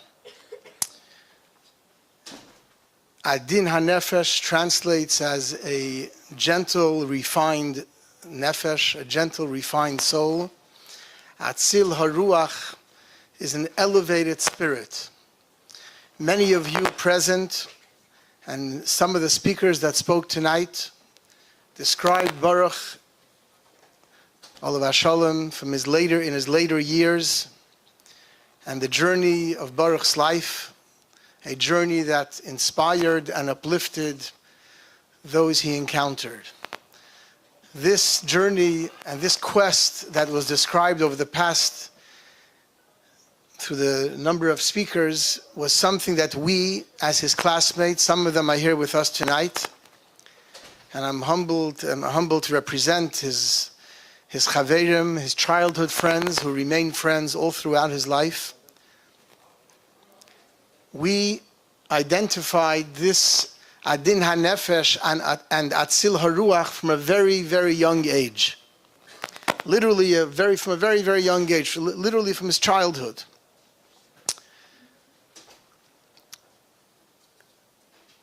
The story is told about the Koznitzer Magid. The Koznitzer Magid, at the end of his life, he was a very holy tzaddik who inspired his Talmidim and for generations to come. But at the end of his life, he was so frail and so detached from Olam Hazeh that he was telling his son, "Mein Kind, ich fühl nicht mein Guf. I don't feel my body anymore. His life was a life of Ruchnius." So his son turned to him and said, "Tata," he lifted his father's hand and he said, "Father, I feel your hand. I feel your Guf. You're very much alive. Your Guf is very much with us."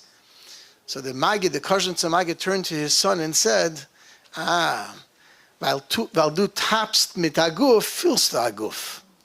You're trying to touch me with your body, so you feel a body. You're using your Guf to touch me, so you feel a Guf. This is actually a story that's printed in Shir Sefer HaTanya, which means that the Rebbe edited it and incorporated this story in Tanya Perek Chaf Aleph. Baruch was seeking from a very young age, as we heard, but I want to articulate it in a different oisius.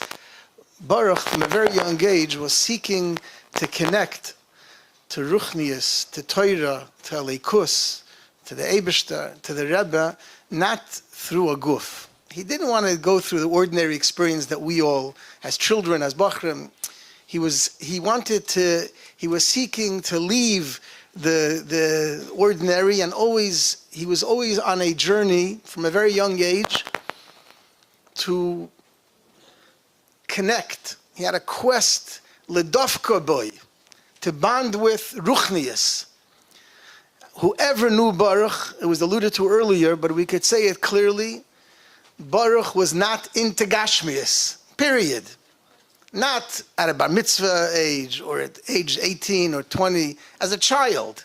He was Pashat not into Gashmias, not his clothing, not his food. He was Pashat not into Gashmias.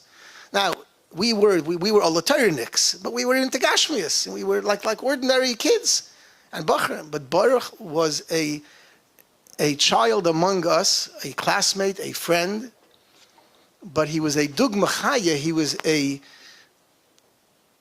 paradigm, a living example, how you could live in this world, but live hecher. You could live higher than this world. Not only was I zoiche to be a friend of Baruch, a classmate, but we were neighbors, literally neighbors. We spent hundreds of hours together, going and coming from and to yeshiva, farbrengen together, because we were zoiche to live on Union Street, right next to 770. We spent enormous amounts of time. 770 was our playground. And literally and figuratively, we had, we were in the same class, and the three of us was Baruch, Binyamin Olav Shalom, Yosef Yitzchak Chadakov, Yibad L'chaim Tov Zayin Gesund, was a shliach in Florida today, and myself. We called ourselves the Union Crew. And the three of us, we learned together, we farbreng together, we did everything together. And as I said, from a very young age, we knew that Baruch was, and he was always reminding us that there's something higher to live for. I remember hearing at a Farbrengen years ago, and by the way, I'm mentioning that Rabben Lofutefas, because of Baruch, so many special moments in my life are thanks to him. The Farbrengens, he would schlep me, he was telling me, Rabben Lofutefas, Farbrengen, this and this sukkah. How he knew, I don't know, but he would go. Rabbi Avram Ayar was Farbrengen here, we would go. Mesiba Shabbos in the 70s, the Rebbe only Farbrengen usually once a month. Mesiba Shabbos in Tufshin in the 70s, we had Mesiba Shabbos in Karastil, Shul across Eastern Parkway. And why did we go to Mesiba Shabbos? We weren't exactly, we weren't so interested, but Mesiba Shabbos, when the Rebbe would walk back from his house in front of 706 Eastern Parkway, we would sit by the window of Karastil Shul, the big window, all 6 of us or 7 of us, and we would sing on top of our lungs, and the Rebbe from across the parkway, across Eastern Parkway, would make with his hand. This was Baruch's doing. This is not written in any Sfarim, in any Yomanim, but this would happen every Shabbos when the Rebbe was a small group. We fit in the big window, and the Rebbe would scream across the traffic of Eastern Parkway. The Rebbe would hear, and the Rebbe would make, and this gave Baruch chayus for the whole week.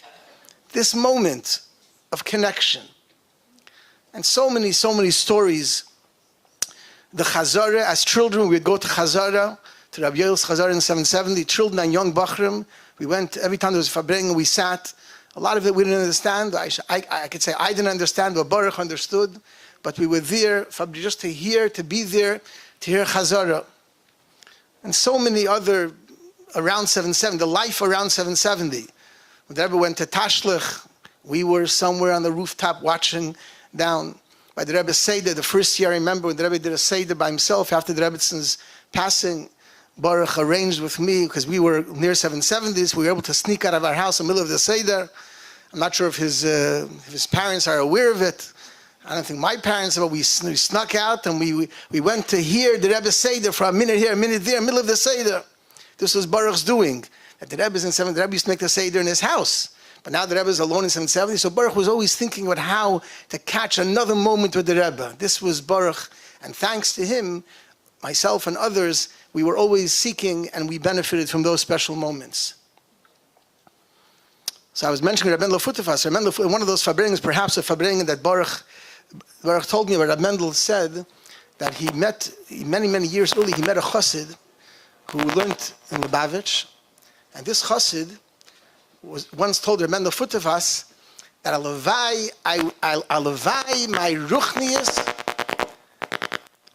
my ruchnius would be like my gashmius. Rab Mendel Futefas said, what does this mean? This guy's a chassid, Adar ben a chassid. He was an elevator. He wasn't a gashmis chassid. So what is the remember Futafas asked him, what do you mean that your ruchnius should be like your gashmis? So he said, begashmis, this chassid was very weak, very frail, not healthy. But when he ate something, he immediately felt nourishment. He felt chayas. He felt the food that he ate was able to give him chayas for the next few hours. He said, alavai, my ruchnius would be that way.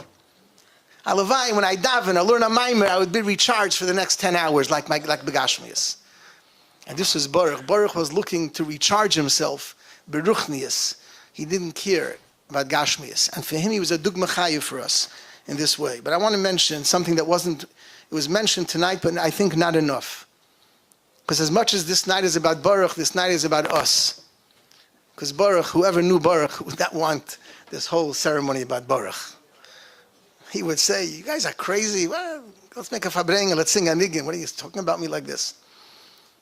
So what Baruch would want is that we could fabrenga what we could learn and become better Yidden, better Chassidim, better Yerei Shamayim, have more Midas Toivis as a result of knowing and living with Baruch. So I want to mention that Baruch, we knew from a very young age, and we have one of our beloved teachers, Yibad L'chaim, Rabbi Hildesheim, is here with us, and he can attest to it better than I, who remained in touch with Baruch all the years since we learned by Rabbi Hildesheim in Tafshim Mem Aleph in 1981. Baruch was a brilliant mind. Baruch was a genius. Baruch was literally, he was from the smartest kids in our class. He was a gewaldige Kop. But together with his brilliance, you don't find this ordinarily with brilliant people. He was brilliant, the most brilliant in our class, perhaps, but he was the most sensitive to others as well. You don't ordinarily find these two come together. Usually the brilliant kids are the brilliant kids, and then you have the nice kids. They don't usually go together. Baruch was a go'oinisha kop, or a go'oinisha hearts. He had a brilliant mind and a brilliant, sensitive heart. A brilliant, sensitive heart. And literally, he was the farthest from a Balgaiva that you can think. He pushed it, there was not an ounce of arrogance in Baruch, from a young child. He pushed it, it was never about him. It was never about him. I'm reminded the Bal Haflah says in our Parsha, Ochein yesh Elokim b'mokim hazeh v'anoichi lo yadaiti. Said the Bal Haflah, you know how we know something that is yesh Elokim? You know when we know that the Eibush is present? When the anoichi lo yadaiti. When the I is diminished. When one's I is not present, then we know the Eibush is present. When anoichi lo yadaiti, then we know Ochein yesh Elokim. And by Baruch there was no anoichi. Literally there was no anoichi. It was never about him. He was maniach. The Gemara says, the Mishnah says in Kiddushin, Rabbi Nehiroi says, maniach hani kol umnish ba'olam. He put all trades and he taught his child Torah. So Chassidim would say, maniach ani. The ani, that's a chassid. The ani was, he put away. He never had that ani that blocked. And this was Baruch. This past summer, in general, Baruch's Yom Haledos was in the summer. What was in the beginning of Elul, right? The beginning of the end of Av. Huh? Chav Beis Av. So the last few years, we had a program in the summer then, so I was usually never present, but we always made sure to connect by Zoom or on the phone. But this last year, we knew that Baruch wasn't well, so our class arranged a big fabrengen for him. And we invited our class, most of our class don't live here, are shlichus, or living all over the country and the world. But we made a massive fabrengen on Zoom. We had a very large number, including we invited Rabbi Hildesheim as well, our teacher. I think the only teacher that was invited that speaks volumes, Rabbi Hildesheim, of your connection to our class. And we had a fabrengen with Baruch. And Baruch had that fabrengen on the Zoom. It was very memorable. And Baruch said at that fabrengen, he said the thing that he never said before. Obviously, he was aware of his matzav. And he said, I want to tell you, all my friends, that I came in those years to have children of Bali Truva in the class in Ola Torah was very uncommon. The Bali Truva children came later, Crown Heights, they joined the community, and the children joined later. But our class had 2 children. And he says, although I came, I felt like an outsider, but you embraced me and you looked at me and accepted me as one of your own. And it's 100% true. But and he went on to thank the class, and he said, he spoke mamish dvarim hayotzim min halev. But I want to say now what I didn't tell Baruch then. That this was in large measure thanks to Baruch, not thanks to us. We were tough Olatoriniks. But Baruch, it was because of Baruch. Baruch was such a special neshama. He was everyone's friend. He was mamish everyone's friend. That's why it wasn't that we were nice, but he made it easier to be nice to him. Baruch invited that embrace, that warmth. In fact, that Farbrengen, Baruch told me many times after the Farbrengen, he texted me and he sent me voice notes, and we spoke on the phone and in person. He was so thankful. He said that Farbrengen gave him life, gave him koiches.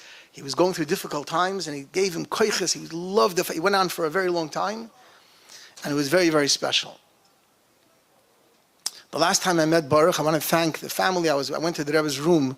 Simchas Torah, Rabbi Hakafas just went for a moment to pass the Rebbe's room, and I met his brother-in-law, Rabbi Benish, and one of Baruch's sisters, and they said, maybe go visit Baruch. They gave me the address, and I decided it was late that night, the first night of Simchas Torah, and I went to Baruch's apartment, and we sat for a while, and we sang Negunim, and he remembered Baruch's incredible memory. He remembered the last Nigun, all the Negunim that we sang by the Rebbe in Tavshnum Beis, the last year Hakafas by the Rebbe, and we sang it together, and we said Ata Reisa together, and although it was just Baruch and myself, there was an aide there as well, but we were singing and dancing, and Ata Reisa, it was Baruch, was Pashat. It was a very, very special moment. And I want to say, this also points to Baruch's incredible sensitivity. My family this past summer went through a very, very difficult summer with the tragic passing of our daughter-in-law, a young woman. And Baruch was calling me and texting me and sending me voice notes to share with my son, who never just lost his wife. And he always asked me, how's Mendel doing? Please send him this voice note. And I knew he was going through a very difficult time. And I knew from the family, Baruch never shared with me how serious the matziv was, but I knew from the family that things were not good. But he never spoke about himself. How's Mendel doing? Send him this, how's he doing? And he was going on and on talking about something, and completely not, he wasn't part of the equation. In fact, when I came in the Farbrengen we had for his birthday, again, he was talking about my son Mendel. When I came to visit him, and he was in a very, very bad state, again, he literally put others before him in a very real way, as I saw that night and so many times. Together with Baruch, the Chassidim, there's a famous Chassidic saying that when Chassidim meet, they should speak about Yichud Ilah and Yichud Tata. So if I could say, it's easy for Chassidim to speak about Yichud Ilah and Yichud Tata. But I remember we were discussing one with his Baruch, Yichud Ilah is talking about the Eibishter's oneness Lamaila. Yichud Tata is talking about our oneness with each other. Yichud Baruch wasn't only a brilliant genius and baki in Yichud Ilah. He was also brilliant in Yichud Tata, in the oneness of those down here. And this is something that literally reminds us how we can become better and learn from him, and in that way continue Baruch's life and legacy by not only bringing about Yichud Ilah, but to do something that might be even harder, but to focus on and bring about Yichud Tata, that which unifies us lamata. And I'm reminded of a moedic word from the Sfas Emes. It was mentioned when the family made a Siyum Mishnayos, and they started off again, they're connected to the beginning of Mishnayos. The Mishnah begins, the very first Mishnah is, when do we start reading Shema? At night, at night. What What's less known is later in the Gemara, there's a Mishnah the Gemara asks, when do we start reading Shema in the morning? There's a mitzvah to read Shema in the morning and the evening. When? At what time? In a few hours, the day will begin. When do we start reading Shema? There's a few opinions. One opinion is, when you go outside in the street, says the Gemara, when you walk out, not in today's streets, because the streets are all lit with the street lights, but imagine in the darkness of night, suddenly there's the beginning, the genesis of light, the beginning of the day, and you're able to recognize someone. Arba Amos, if you could see someone within your domain, then you could say Shema. So I saw a Moide de Kevort, which comes to mind as we're farbringing about Baruch. You know when it's time to say Shema? The Eibishter says, don't scream Shema Yisrael until you recognize another person. Don't scream Shema Yisrael. That's easy to Shema Yisrael. Yeah, first recognize another person. First be sensitive to another person. Recognize the needs of someone else. Then you could go scream Shema Yisrael. And this was Baruch. Baruch was a goin in Yehuda Ilah, in Shema Yisrael. But he was also a goin in Yehuda Tato. He was brilliant in Shema Yisrael, but he was also brilliant in Yakir es Chaveroi, in recognizing the needs of another person. And I could go on and on. I don't want to hold you. But just to conclude, because it was mentioned earlier, tonight's a night of Torah, Tefillah and Staka. So I want to mention just L'schus Baruch, and he's really so dear and special to all of us, especially those who lived with him and grew up. And he was such a shining example of his kashrus. If you cut Baruch's blood, Rebbe would come out. Rebbe would come out. I would meet him and be in touch with him for years. Whenever I met him, it was a conversation. Yeah, there's a ha'ara in the end of Chelik Ches, look at the Sichos. I think it's page 328. He would tell me, maybe 329. And he lived with it. He lived with Sichos and Maimarim and stories of the Rebbe, and he shared it with others. And it's no secret, we could say here, that there are many, many who unfortunately left Yiddishkeit or left their ordinary homes from different kreis and different circles. But when they met Baruch, Baruch was able to reconnect them. All kinds of people, you see in the videos and you heard stories, and I saw people who were around Baruch, he was able to bring people together. People who were upset perhaps at their parents, upset at their teacher, upset at their Rebbe. But Baruch found a way to a re-entry point, to allow them to re-enter their Yiddishkeit through a nigun, through a farbrengen, through a vort. His warmth, his genuine warmth and care, coupled with his go'oinus, is what allowed so many to reconnect to Torah, to the Eibishter, and to the Rebbe. And just to conclude, the Gemara says in Brachas that one of the ways the Gemara gives advice how a person should do tshuva. Think about this, think about that.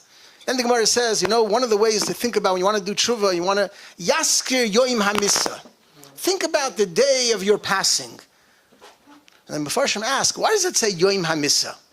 Should have said, think about passing. Everyone, it's one of the most, it is the most petrifying thing in life, the opposite of life. So why doesn't the Gemara say, yaskir le'as hamissa? And I heard Amor the Kevort, and I conclude with this. We're not talking about death. Why should anyone want to think about death? It's Yaskir lo yoyim hamissa. Think about the last day that we will be living. The last time we'll put on tefillin. The last time we'll light Shabbos candles. The last time we'll have a chance to do a favor for a Yid. Imagine if a person knows that tomorrow morning is the last time I'll have the opportunity to put on talis and tefillin. The kavana, the care, the diligence, right? Imagine a person knows that it's the last day I'll have a chance to do a toiva for another Yid. How much passion and care and excitement will go into that favor? It's not about death. It's about thinking about the mitzvah as though it's the last time we have to do it. We are here, Baruch's friends, Baruch's admirers, Baruch's family, and all of those who knew him and were inspired by him and his example. We are here while he's there, but we have the ability to continue living on, to learn, to verbringen, to be brilliant in Yehuda Ilah, but never forget to be brilliant in Yehuda Tata, to be sensitive, caring, and we should be Zoicha. The last voice note that Baruch left me, I left him a voice note shortly before when he was still speaking, and he described he was going through a certain procedure, and he said, but this is only temporary, he said. He said, it's temporary, and let's hope. So let's hope this is only temporary, and B'Karav Mamish, we should be reunited with Baruch, with all our loved ones, with the Rebbe B'Reishenu B'Karav Mamish.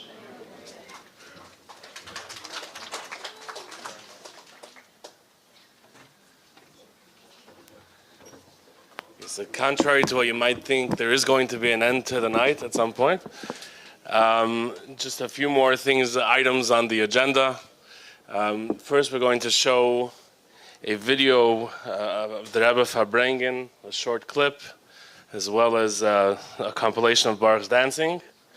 After that, we're going to there's going to be another short speech, another video, and then we're going to announce a special project that we're starting. The family is starting tonight. Mr. Hashem, you don't want to miss it. Okay.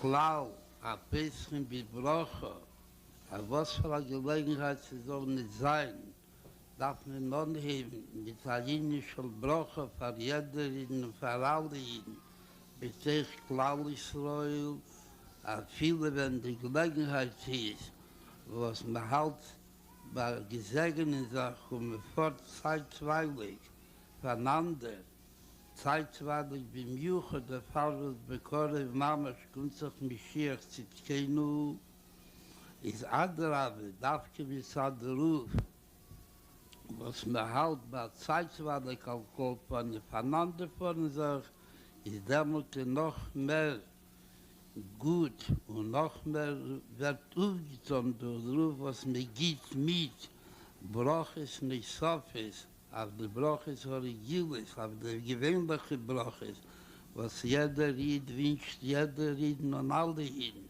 Beschaß mit 40 voneinander, bleibt aber bei Machschowe von jeder eine, und jeder eine. Die Jiden, mit welchem hat sich getroffen, befragt noch ein Chedisch Tischre. Und sie werden noch der Lächliche, und das, was man geht sich voneinander, geht man sich, wie Chsidis, Teich, Sopa, Lächliche, aber Schaße geht aber der Rechteri. Ist gegangen, wie nicht haben das gesehen, haben sie gesehen, wie geht von einem Ort, von einem Land in ein zweites Land, von einer Stadt in einer zweiten Stadt.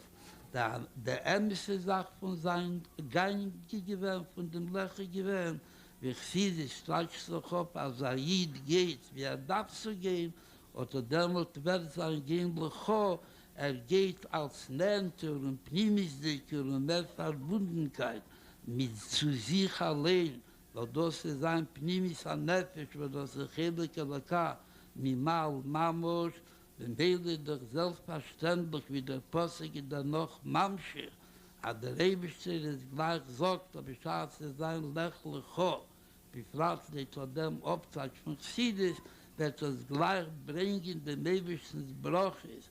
In alle Sachen, was man nicht sagt, ohne eben wie der Mond früher, näher bis die Fleisch, und kol tuv ruchni, und kol tuv gashmi. Benis gezelen sich mit den Reben,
stehen.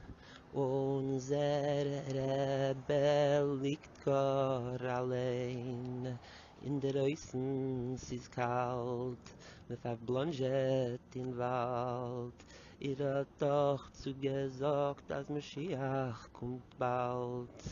Mir los nicht zur Ruhe, HaKadosh Baruch Hu. Rabbeinu, wo bist du? Keine Kinder hat von der Zeit, als ich will sein bei dein Seid. Und wenn ich will euch sein, will ich dir fragen, wo seid ihr gewesen? Ay, ay, ay, ay, The Troy Apple test was A for it.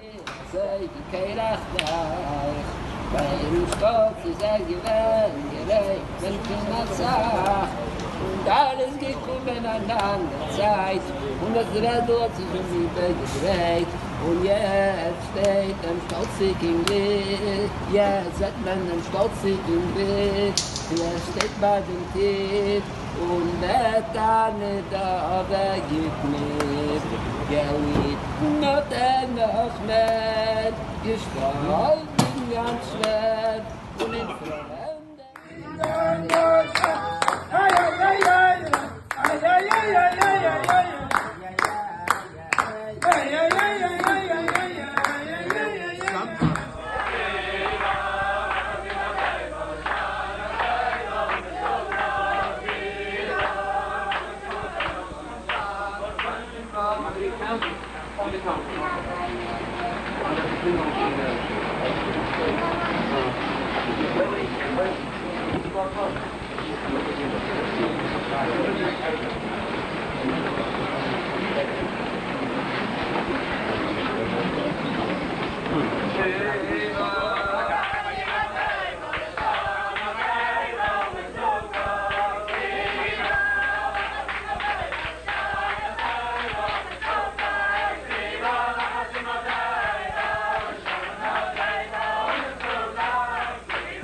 in this month of Geula, redemption, which redemption one could say is the cause for the Simcha.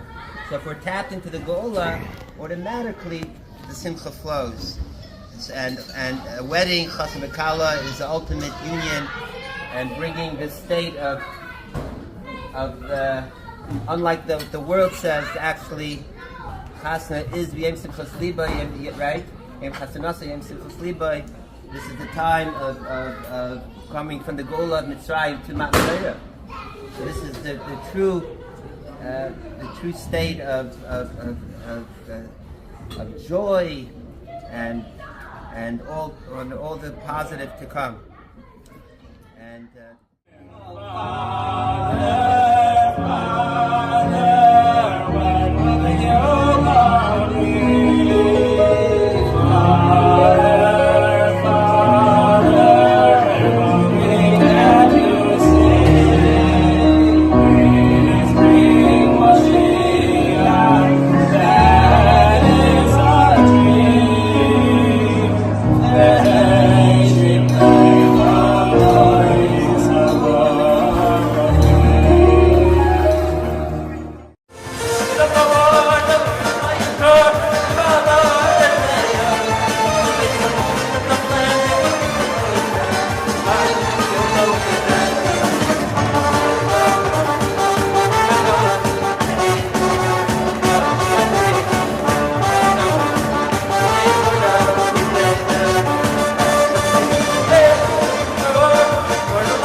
Are we running on schedule, Shani? Hapam Eides Hashem. Leah says when her fourth son is born, what do I say now? It's more than we already expected. Everything's been said already. What can we do now except to give thanks? And so that's what we're going to do now as we start to translate this into action. There's nothing left to do but to give thanks. To give thanks to everybody who's here, who should love to Baruch throughout his life, for sharing your thoughts with all of us. To give thanks to all of those who incredibly gave of themselves over the last year and a half, 2 years. In particular, his family, his sister Shani was incredible throughout this. Being there at every hour and bringing the rest of us around, in particular her husband Mendel, he's still clearly still on duty. And I have to call out and single out my own wife, who's put beyond anything else, if you would know the level of comfort and love and sense of community that Baruch felt being in our house and in the community in New Haven over the last few years, the community, I can tell you, sends incredible love and felt like Baruch was part of them as well. And it translated into my personal family with my own kids getting to know Baruch and at a level of depth that not everybody gets to experience with their uncles, and translated into their own dedication, as was mentioned before, with my daughters Ita and Esther, spending countless hours together with Baruch in the hospital. But really, we couldn't imagine anything else, because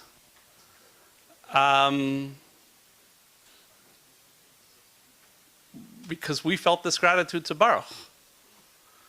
As Bobby Karlbach said before, like when you have that level of a friend, when you have that level of a family member, that's just the way it is. And so this is our opportunity to thank Baruch, and we have an opportunity to thank him with our actions, to actually put some of this into action. We're going to be doing this our entire lives. Translating this into action, we'll be doing it in something that my wife is taking on in terms of producing his music with a lot of his friends, and the effort that will be put in. And we're doing it through the dedication of a Sefer Torah as well. And so with that, let's translate this into action.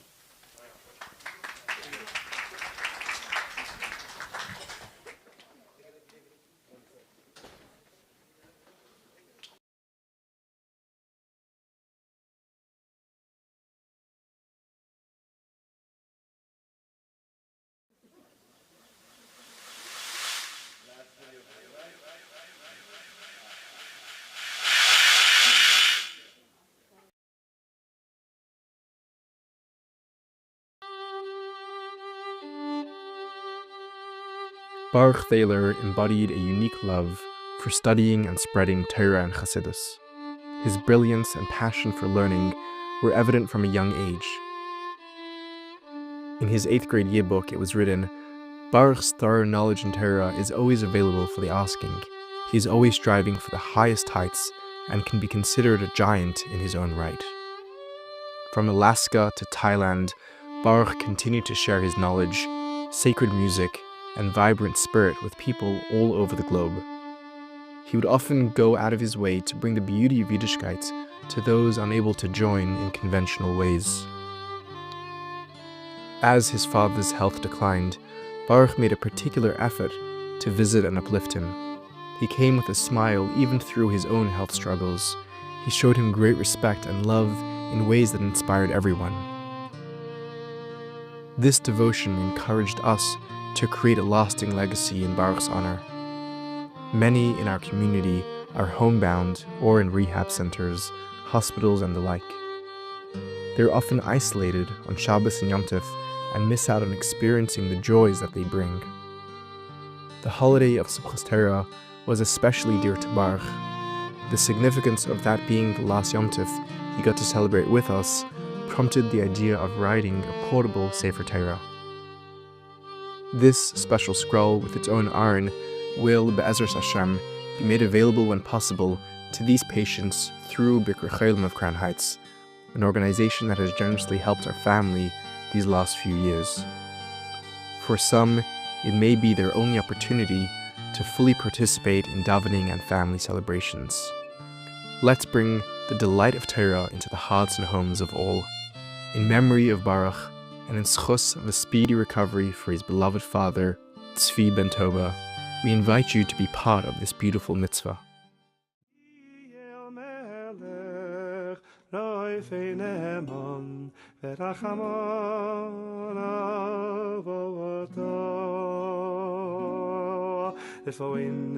This is more than just a Torah. It is a gift of love, a source of hope and healing, and a tribute to the values Baruch lived by. v'sheya kisei loseinu atar v'oinu Hashem v'nei rafei oishienu